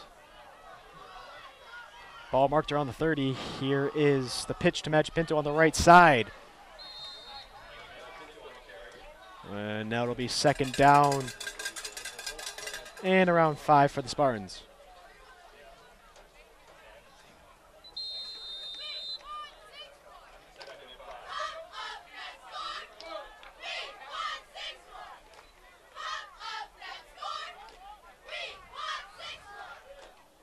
Hand off to the left side now, but Match Pinto brings it up the middle, and it's going to be close to a 1st down.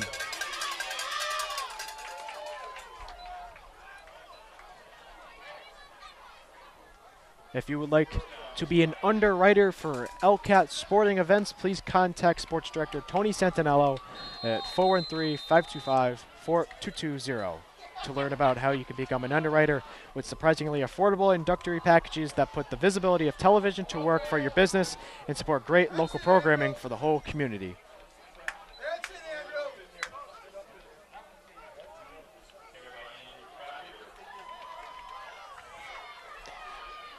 You can also stop by our new studio, which is located near the superintendent's office at the back of the high school. It'll be 2nd and 7 for the Spartans. Pitch left. Here's Vizino, senior to senior. And he breaks one tackle, gets the 1st down, and gets a few more.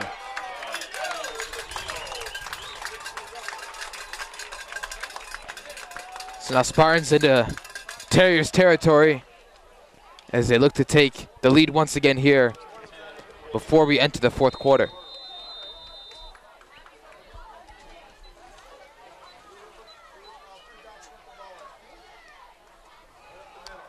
Up the middle, here's Match Pinto. And he's going to be stopped just short of the 1st down. Well, in broadcasting news, and sports broadcasting news to be exact, I know not everyone's the biggest fans of them. But this was the last season in World Series that Joe Buck and Tim McCarver will be doing together. And here's Kennedy, fires it down the field, and he overshoots everyone. But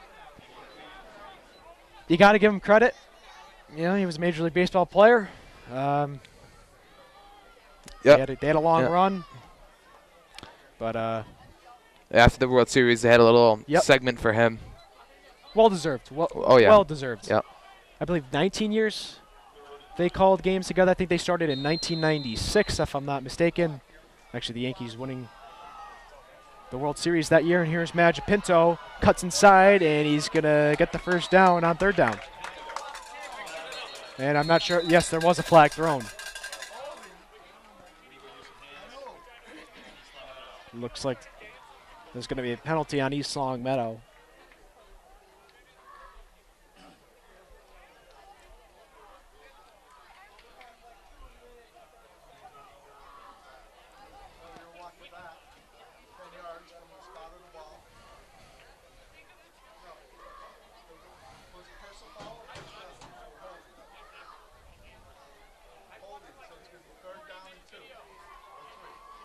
This will be third down and short for the Spartans. And in other sports broadcasting news, I personally hope Jerry Remy gets back to the booth as soon as possible after those unfortunate events with his family.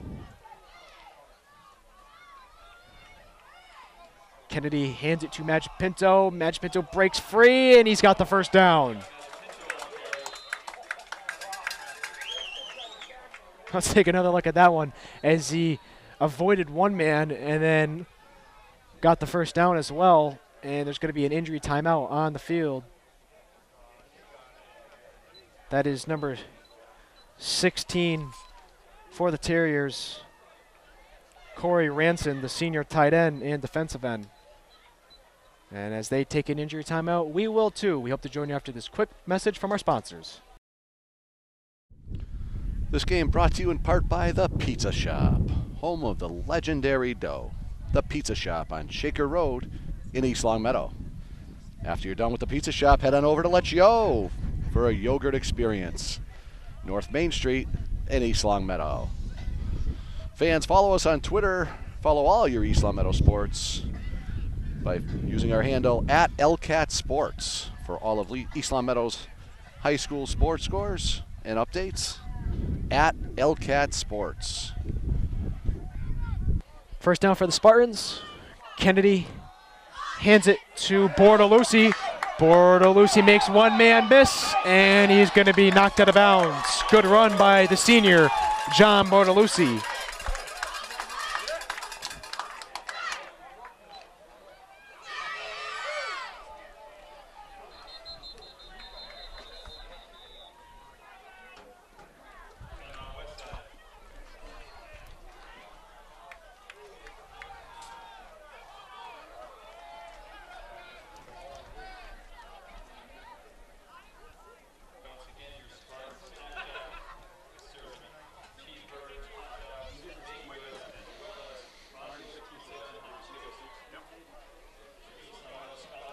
Both teams talking it over. A crucial point in this game with 1:48 left in the third. We're knotted up at 21 all.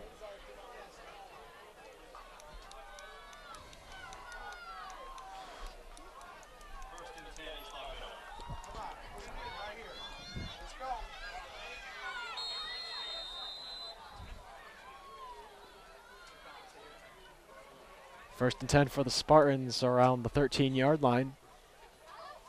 Looking to put it into the end zone for the fourth time tonight. Bortolucci in motion. Fake the handoff to him. Give it to Magic Pinto in the middle. And Magic Pinto gets a good gain.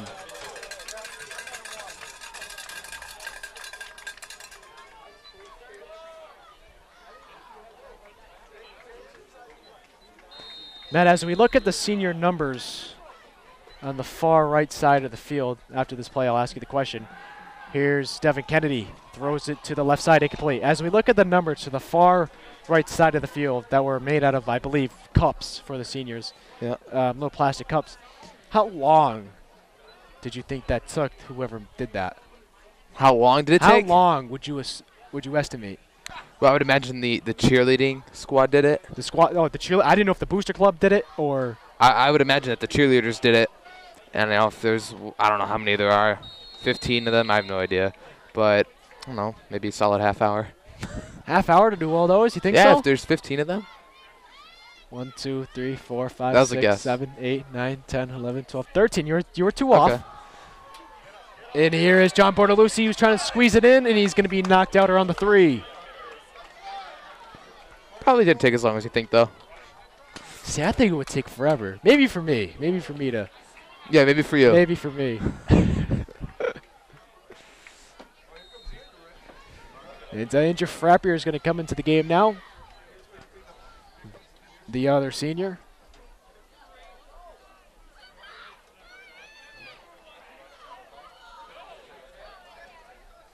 Pitch left. There's Match Pinto. Makes a move, goes to the far left corner, and he's going to take it to the end zone for the lead. He's got 4 tonight, and he's got 21 on the season. Wow. He's had 3 touchdown runs inside the 15. And he had 1 longer one, which was a 41-yarder, which was earlier on in the game. But yeah, 4 touchdowns tonight for the sophomore stellar running back. Nice job, Brendan!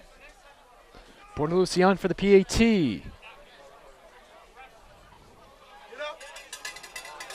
And it's going to be incomplete, so it will stay at a 6-point game.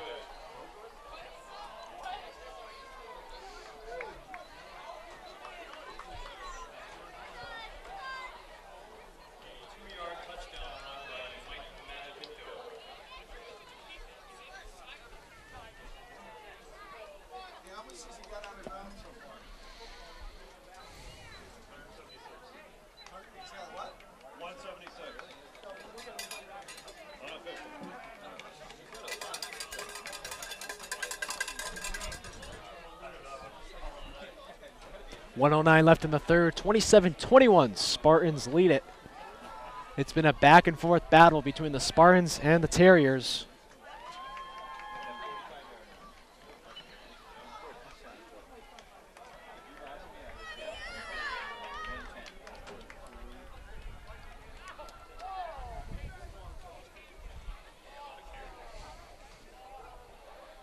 Islam Meadow about ready to kick it off to the Terriers after the 2-yard touchdown run by Mikey Magipinto. Good kick by Bordelucci, gets it to the 20 with a bounce that brings it to the 10. Here's Guyette, the senior captain and running back. And he brings it back to the 20.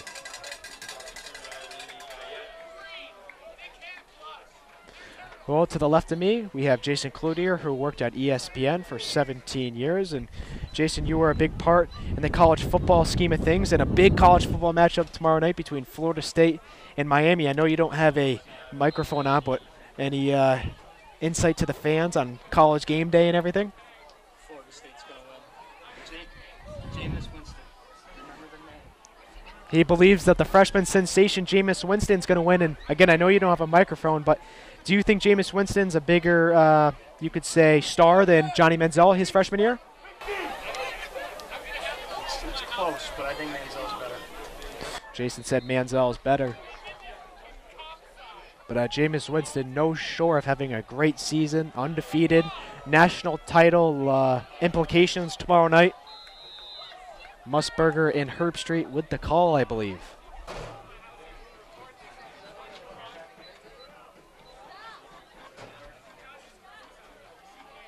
Actually, Tom Mazza, the former East Lomito quarterback, currently attends Florida State. Under 30 seconds left in the third, 27-21. East Lomito leads it. Costa fakes the handoff. Looking down the field, goes to his right, gets out of it. Pulling a little Eli Manning here. Takes it himself. Jukes one man, and he's going to be brought down. Ball's out. Looks like East Lomito's recovered it. But the refs are signaling, hey, he was down.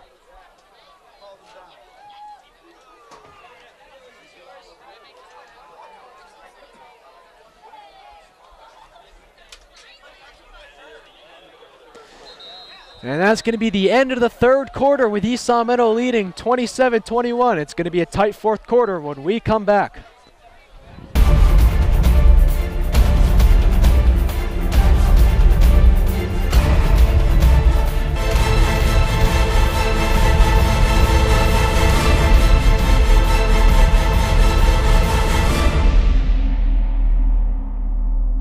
The fourth quarter is rolling in here at East Long Meadow. Playoff implications are starting to heat up with 12 minutes left in this ball game.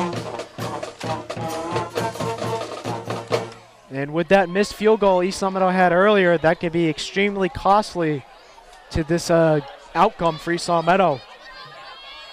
Hopefully that is not the event that happens. And here's Costa. Goes to the right side to the other Costa, who is not knocked out of bounds. Nope, they're going to say he's knocked out of bounds around the 45. Well, Matt, when we went into the break, we were talking about college sports. Now, I want to get your opinion on, like we all know, you're a big UConn fan, on the new Big East Conference and the American Athletic Conference that is being implemented this year. It's awful to see them split up the Big East Conference like that, personally, because I think the greatest postseason tournament is the Big East tournament. Like, the biggest conference tournament was the Big East tournament, and how they'd always go down to Madison Square Garden. I mean, that's great. That's traditional.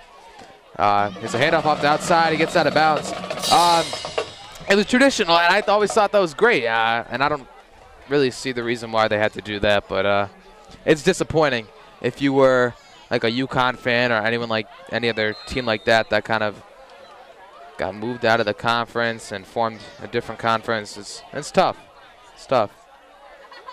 Well, I believe they split up because of the Big East now is non-football schools. Right. And the AAC, the American Athletic Conference, is the football schools. And football obviously makes more profit than basketball does in the college world. Right. I think that was part of it. But yeah, it stinks not being able to see Syracuse versus, UConn or Marquette and Villanova, teams like those who have had really good success in that tournament.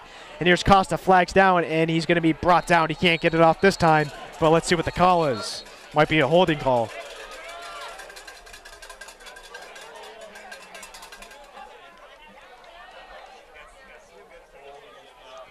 It will be holding against the Terriers, and this will not. We have been asked if we have had any keys turned in. No, we haven't. No, we have not. Did you see any keys being turned in? I did not see any keys. I did no. not. Yeah. Yeah, she's not looking for the keys to the game.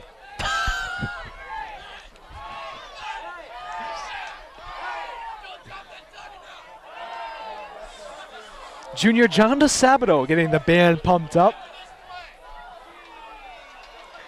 The famous "Don't Drop That Thuntana" song is going to be played after this play. Costa, short pass, tipped by Ethan Young. Excuse me, Nick Shea. Ethan Young was there, though. Here we go.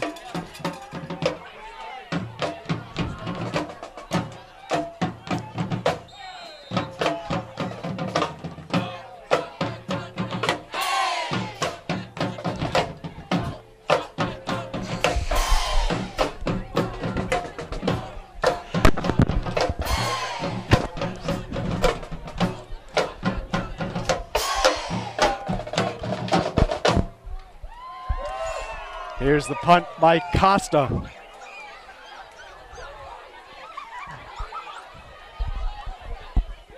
And East Long Meadow's gonna let it roll to around the 34.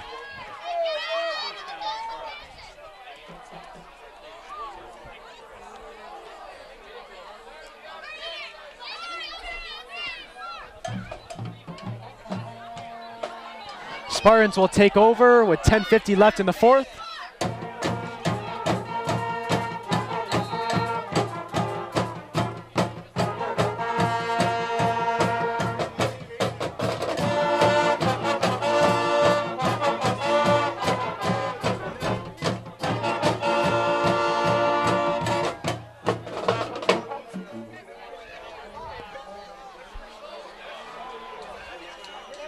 Kennedy and a few others looking over to the sideline. 1 man in the backfield, one to the far right, two in the slot.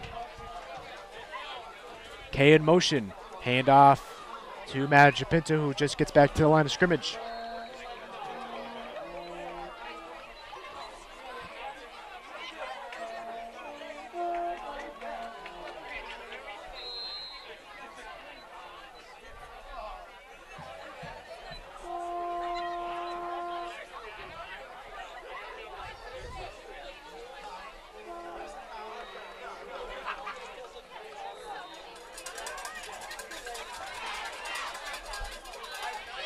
So yeah, someone's got the Tampa Bay Rays cowbell going in the stands.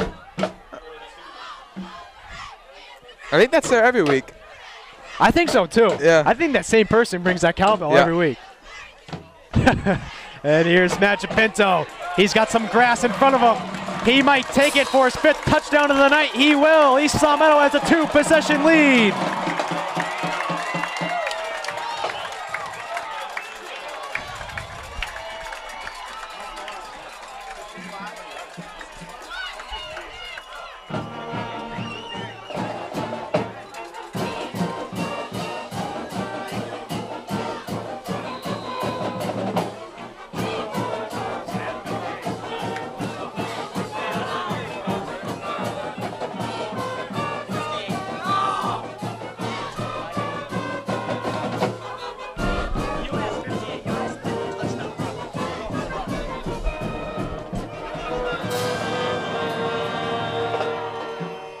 A 58-yard touchdown run by Mikey Magipinto. And Bortolucci will top it off with a PAT. 34-21, your Spartans lead it here in the 4th, looking to clinch the playoffs for the first time since 2011. That was Mikey's 5th touchdown of the game. Unbelievable.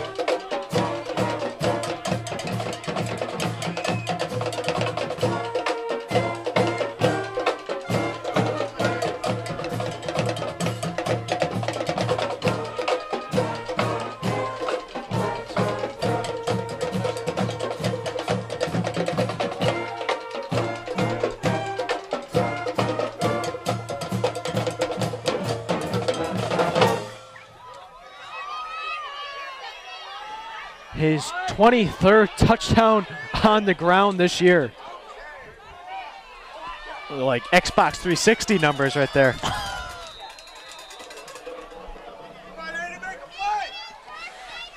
And Bortolucci kicks it. And it's going to go out of bounds and 2 flags are thrown.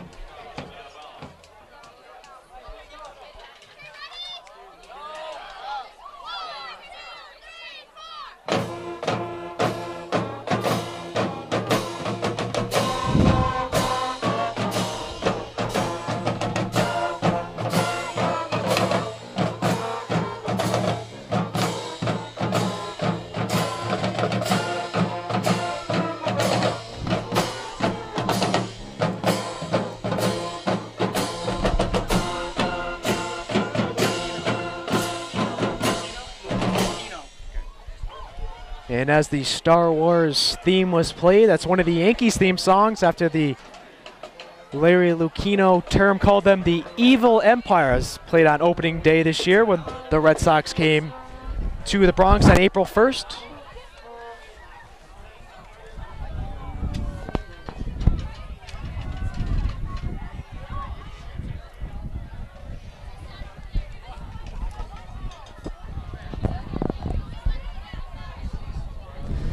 Now, Matt, we have the same phone, and my phone charges itself. You're kidding me. You see that? Look at it. That's unbelievable, Tom. It charges itself. It's the weirdest thing. Congratulations. You got the 1 in a million yeah. that charges itself. It's broken, but it's broken in a good way. Here is Costas, who returns it. Excuse me, Costa, who returns it from the 10, and he only brings it to the 25.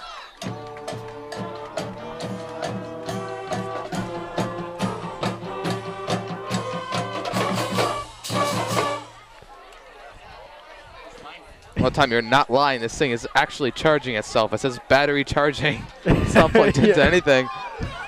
That is quite the cellular device. And there's going to be another penalty on the field. It's not like it's an iPhone or anything either. No, it's no, but I don't think the iPhone. This is the future. The future. No, Tom, that's this is the like past. the Galaxy S8 right here. That's the past, bud.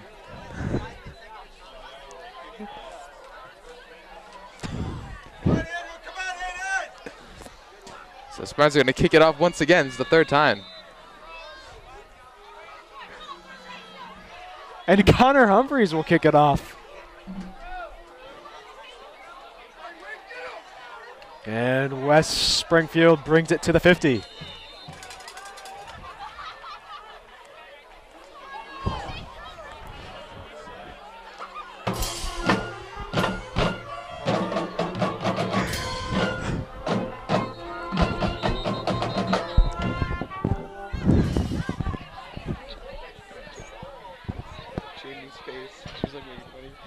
At the band. There's going to be a timeout on the field. Now, Matt, on the far left side of the field, it says good luck team, and actually in the M on team, you can see some of the cups are starting to fall out, so whoever did the job might have rushed on the Oh, the wind began to pick up over there. There's no wind. Come on, it's beautiful out here. Well, it was earlier. It was very windy. Yeah, what? Going 2 miles per hour? Try 40. 40? Yeah. It wasn't going 40. Oh, no, it was earlier. Yep. I don't think it was going 40. Oh, all right. You're arguing with the, you the think head you're the meteorologist meteorologist of over East here. Longmeadow High School here. What's that? I said you're arguing with the head meteorologist of East Longmeadow High School. Got to talk to Beth Ward about getting you on with the green screen to talk about East Longmeadow's weather. And here is Beth runs the news at LCAT, but here's the first down run. It's going to be second down for the Terriers. That was a nice stop by Nick Shea. Only a short pickup for the Terriers, 2nd and 7.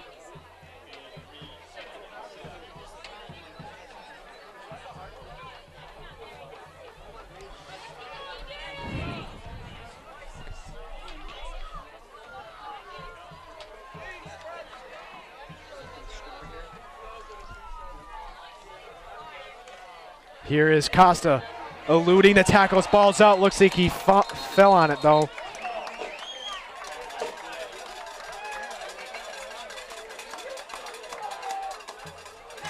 Tanner Patterson loves it. East Longmeadow gets the ball. Tanner Patterson did an excellent job coming up with that fumble.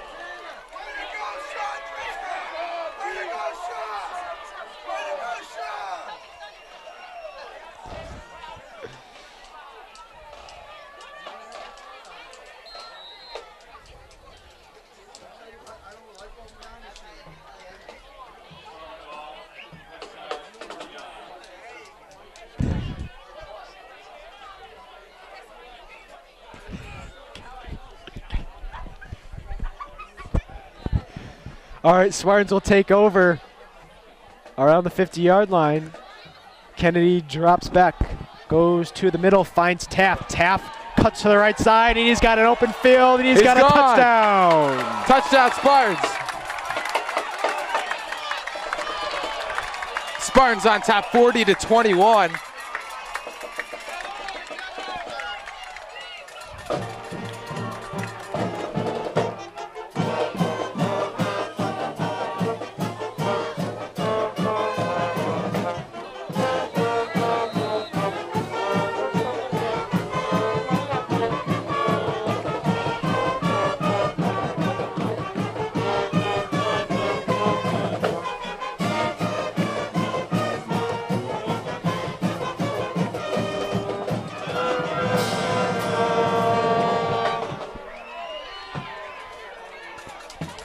And Bortolucci puts it through to make the score 41-21. And Matt, the middle has been open all night for Devin Kennedy. He's been throwing there for the most part.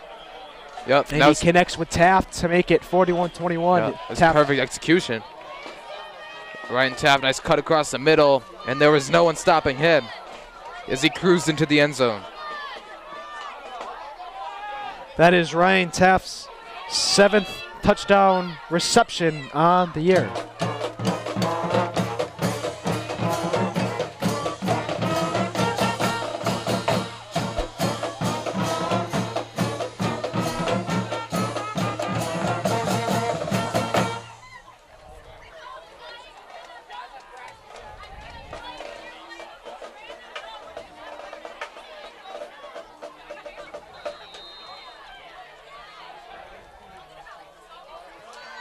Bortolucci scoobs it down the field. West Springfield has trouble with it. It looks like East Longmeadow got it. They do. And they'll have the ball in excellent field position around the 30-yard line. And it was Bortolucci, the kicker, that came up with that. Wow. So great hustle by Bortolucci. He would have the speed to do it. Yeah. As the kicker, that was an excellent job to recover the muffed kick. And the Spartans will take over, and they look just to make a statement here.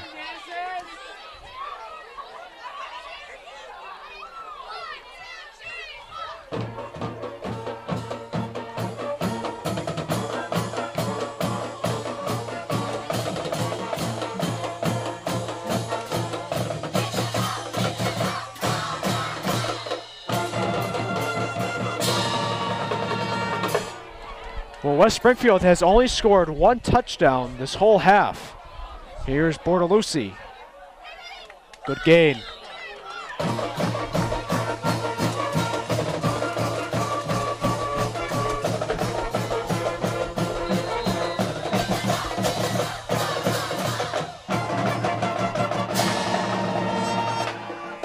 Well, Longmeadow has won their ball game, and they're going to the playoffs for the 17th straight time.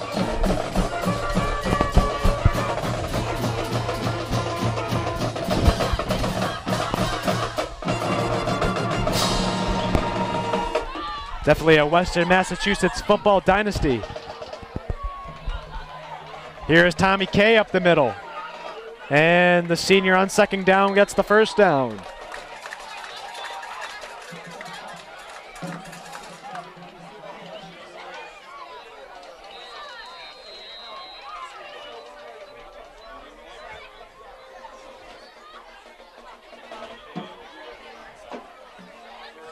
Kennedy looking over to the sideline. He's got 2 in the slot and 1 in the backfield. Excuse me, 3 in the slot.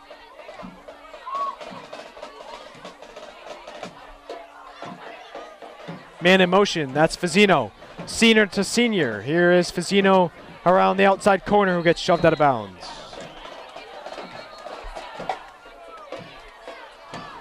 Under 7 minutes left in the game.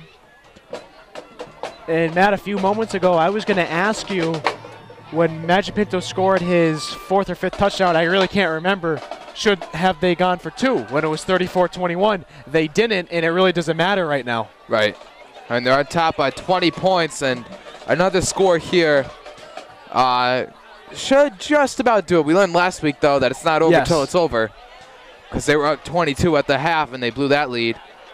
But I do, in my opinion, I think another score, another touchdown here should put this one away for the Spartans. But it's not over till it's over.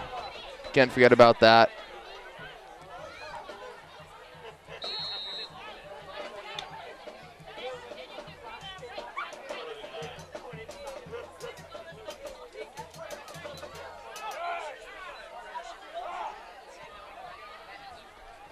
Kennedy taking his time.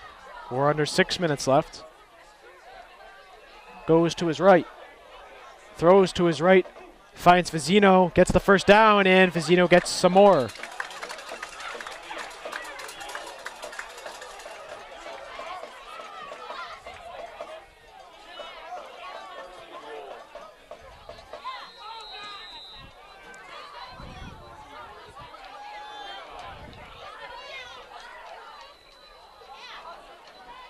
And I believe this is the 5th game where East Longmeadow has scored 40 points or more this season.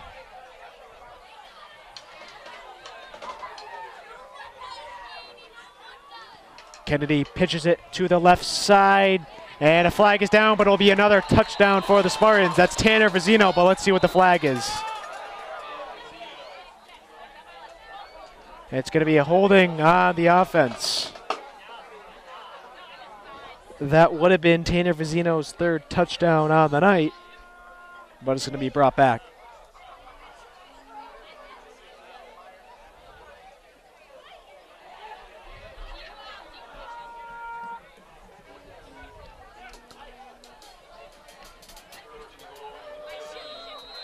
So 1st and goal from the 15, and the Spartans looking to make it 47-21. here in the middle stages of the fourth.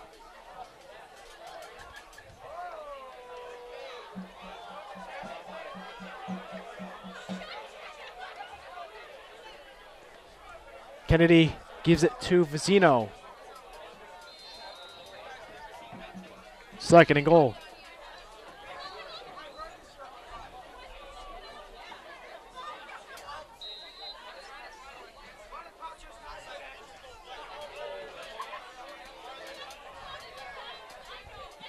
So second and a long goal for the Spartans. They're trying to take as much time off the clock as they can.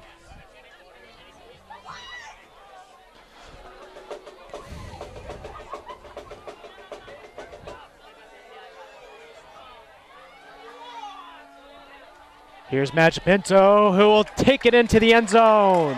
He's got another one tonight. I believe that's his 6th of the evening.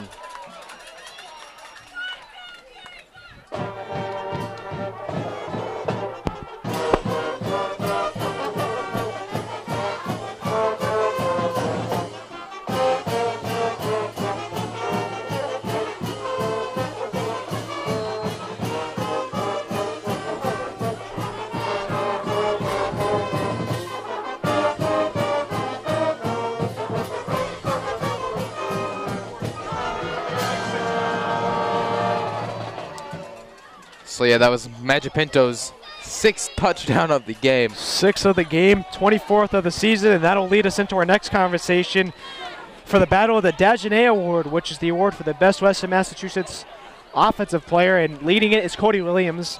Coming into this week is Cody Williams. Then Match Pinto, Stephen Kami, the running back at Agawam, Juwan Williams, Justin White, TJ Fitzel, Malik Johnson is in 7th, the central wide receiver. Jaleel Kyles, we saw him at Putnam.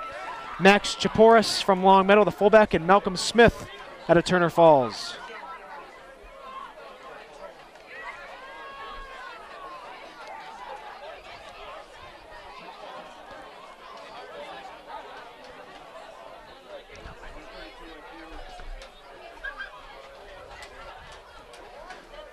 Well, depending on how Cody Williams did this week, Magic Pinto might jump him in the award rankings next week. That would definitely be hard to do, but if he did it, that would be quite the statistic for the sophomore to have, to be ranked in front of Cody Williams, a Division I football player who has committed to Merrimack.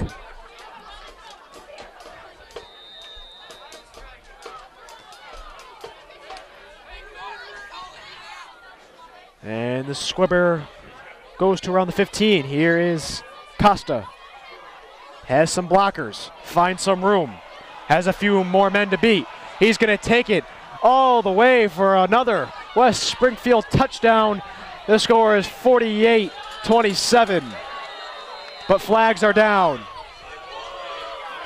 And this one might be coming back. Let's see what the call is.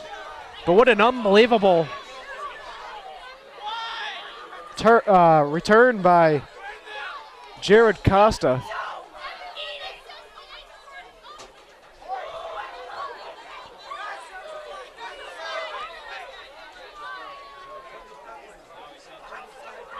And I believe it's going to be a chop block.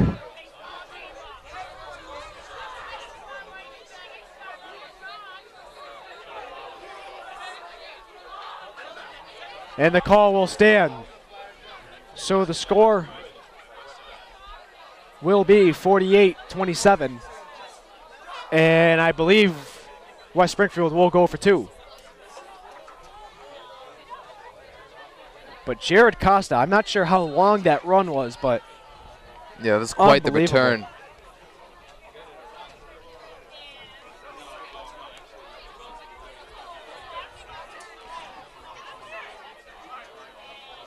That is Jared Costa's 6th touchdown on the year. Nope, they're going to take the PAT instead. And the line drive goes through. And the score is 48-28 with 4:14 left in the fourth. Well, now, Matt, East Long Meadow can really milk the clock. Unless, I mean, do you think West Springfield possibly onside kick here, or? That's a good question. I'm not sure if they will go for the onside. They might.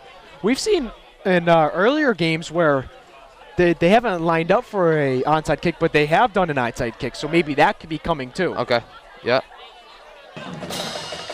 So they're going to kick off from the Spartan 45-yard line due to the penalty, and they are lining up for an onside kick here. It'll be interesting to see. One of the most interesting plays in football. Here we go. It's going to be East Long Meadow's ball. I believe Ryan Dunn covered it up. The sophomore backup quarterback. So 1st and 10, and the Spartans will start their drive here with 4 minutes left in the 4th at the 35-yard line.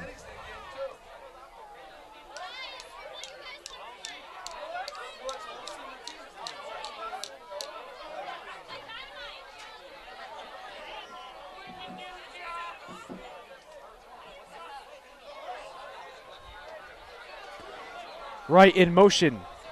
Hand off to Magic Pinto. 2nd down and 10 for the Spartans.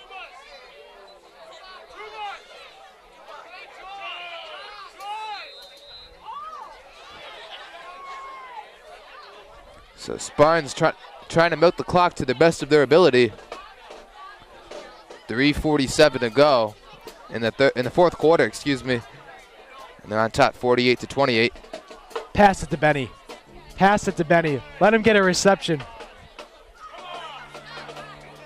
They set him in motion again. They hand it off to Magic Pinto once again. And Magic Pinto doesn't get much. Maybe if they get a little deeper into the drive, I don't see why they wouldn't pass to Benny and give him his first reception of his high school career, as he is not a wide receiver, but he's just filling in for Richard, who is injured this week.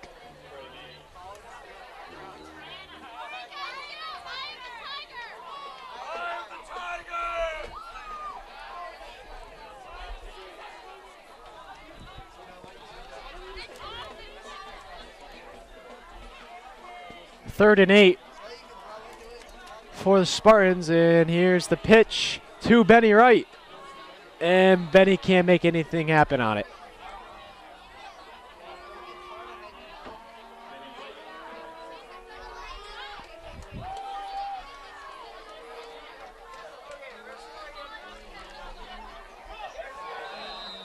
And it'll be 4th down, and East Long Meadow is going to send out their punting unit.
Now, Tom, the band just played the famous tune "Eye of the Tiger" by Survivor.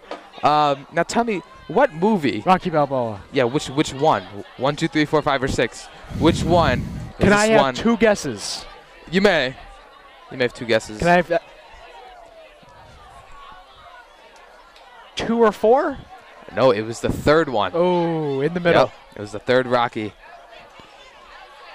You know what? You know what? For next week, you're gonna make up a trivia question too. That's what we'll do. Okay. Costa to Costa, incomplete, but 2 flags are thrown.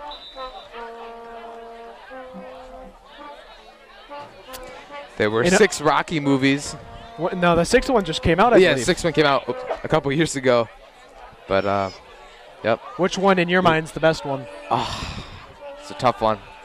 I like the fourth one when he fights the Russian and he trains in the hills of Russia. That was a great one. Can you do a nice Sylvester Stallone voice? Yeah. Yeah.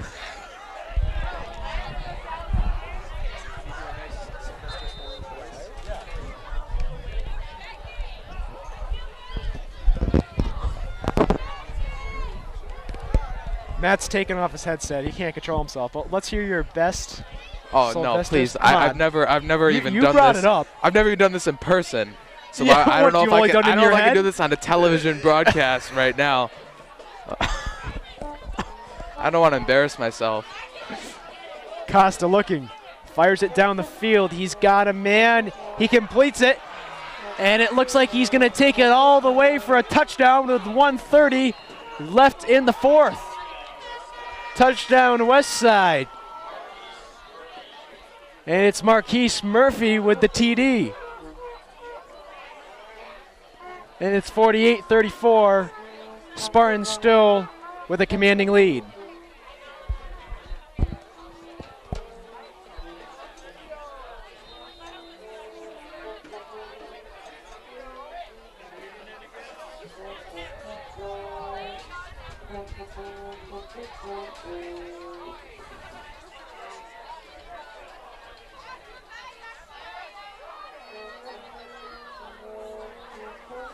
Whatever they do here, it's still a two-possession game on East Long Meadow's part.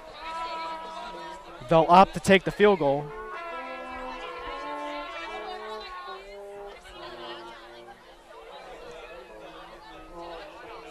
And the kick is good, 48-35 with 1:28 left in the game.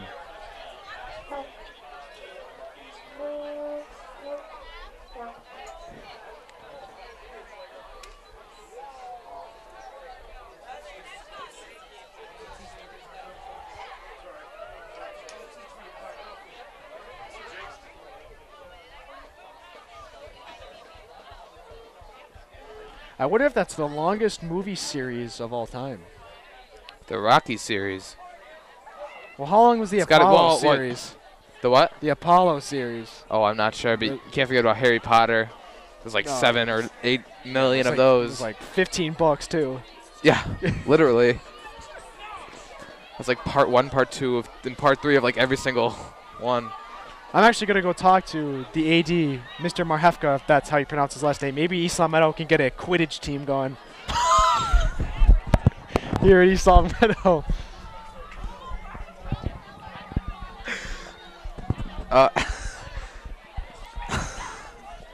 That is a very interesting idea, Tom.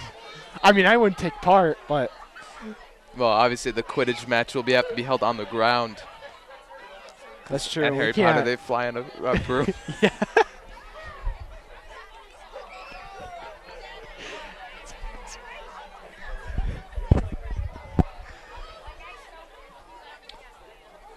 That's all right. Yeah, but Just definitely have should bring that up. 11 players on the field just riding a broom like a horse and then, just throwing a ball. Okay. All right. Well, I'll run it by him. we'll We'll run see it what he by says. him. I'm sure we'll get a pretty good turnout for tryouts. Yeah, yeah. More than Central gets for football, I'm sure. And it's going to be an onside kick, and it will be recovered by East Long Meadow. Now, if they handle the clock the correct way, this should end the game.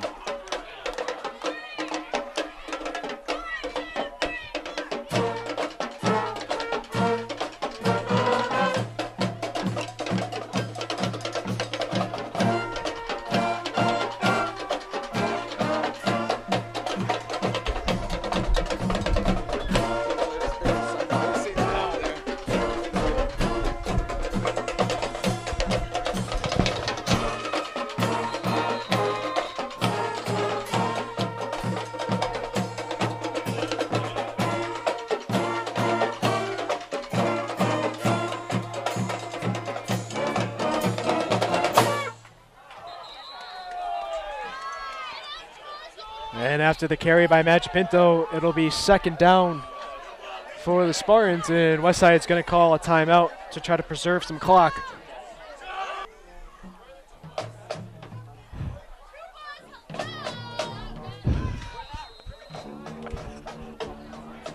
The tuba's not clearly paying attention. Yeah, during tuba. the band. See, no one pays attention to the conductor. Obviously, the And now we're having a tuba's. big argument here between the front row of the band and the back of the band. Here's the run by Fazzino.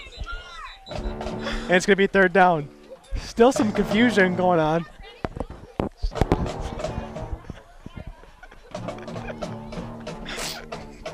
What is this, Jaws?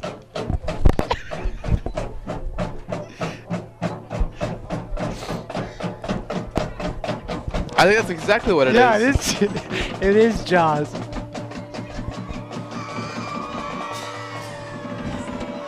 But yeah, there was quite the argument going on between the Oh, that was a battle. yeah, between the band. East Long Meadow, a minute and 7 away from taking a win here against the Terriers. And clinching a playoff spot as well.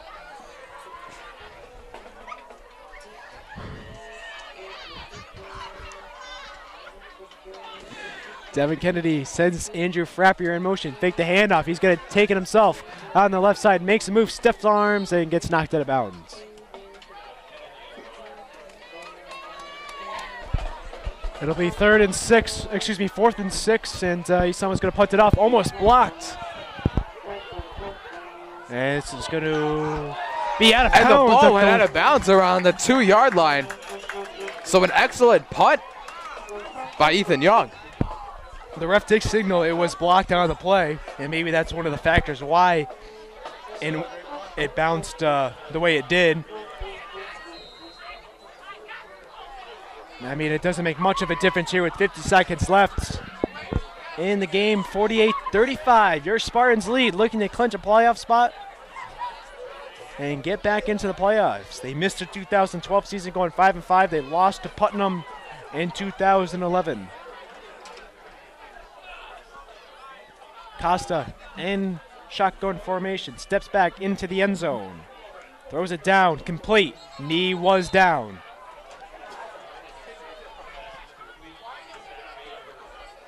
.44 seconds left.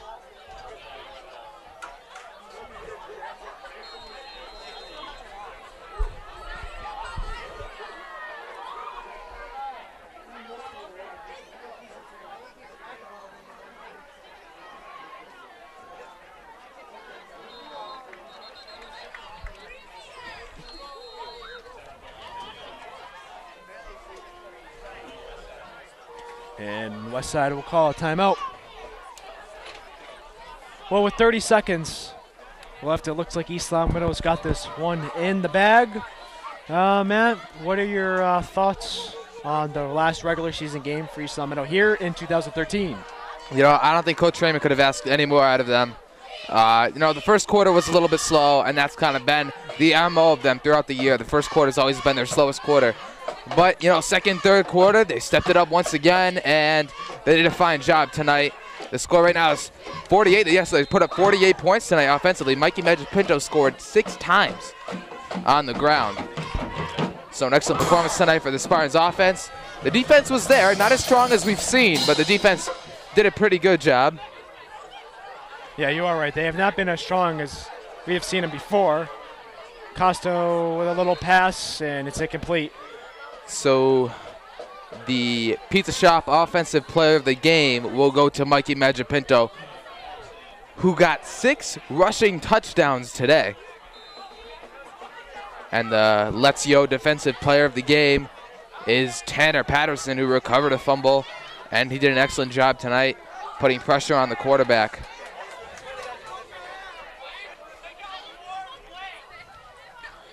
Costa drops back, throws it down, incomplete. And it'll be third down with 20 seconds left.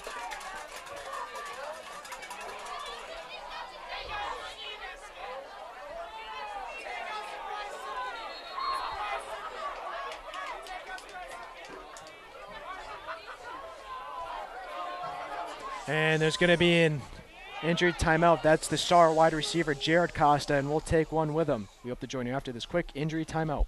We're back after the quick break. Again, East Longmeadow leads with 20 seconds left, 48-35. I'm Tom Cronin. alongside Matt and Domenico here for East Long Meadow Community Access Television.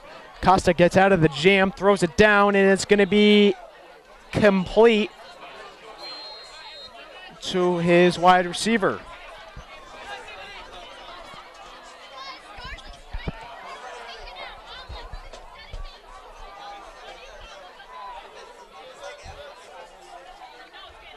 "13 seconds left. West Side takes a timeout.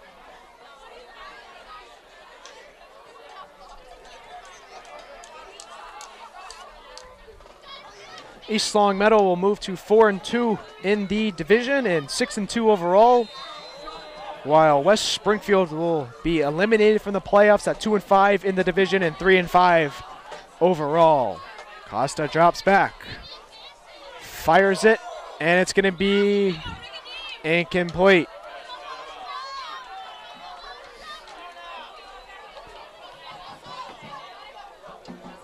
This might be the last play for the offense of West Springfield in this 2013 season.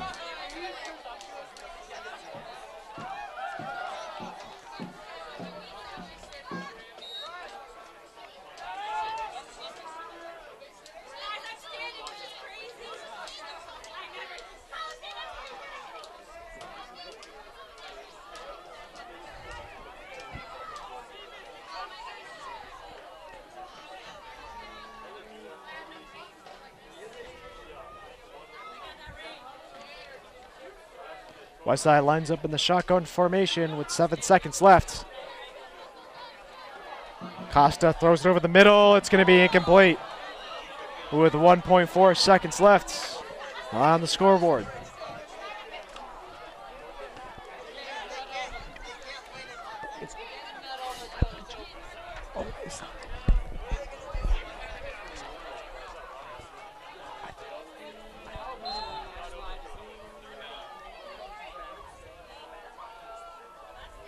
So 3rd and 10. And you can only imagine what the West Springfield huddle is thinking right now. They gave it their all tonight. At one point, they were up 14-0 and then tied 14-14 and then 21-21, but it went East Long Meadow's way after that. East Long Meadow in the prevent defense.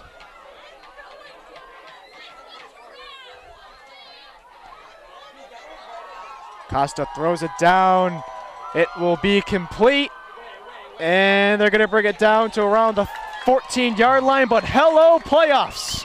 East Long Meadow has clinched over for the first time since 2011 with their 48-35 win over West Springfield.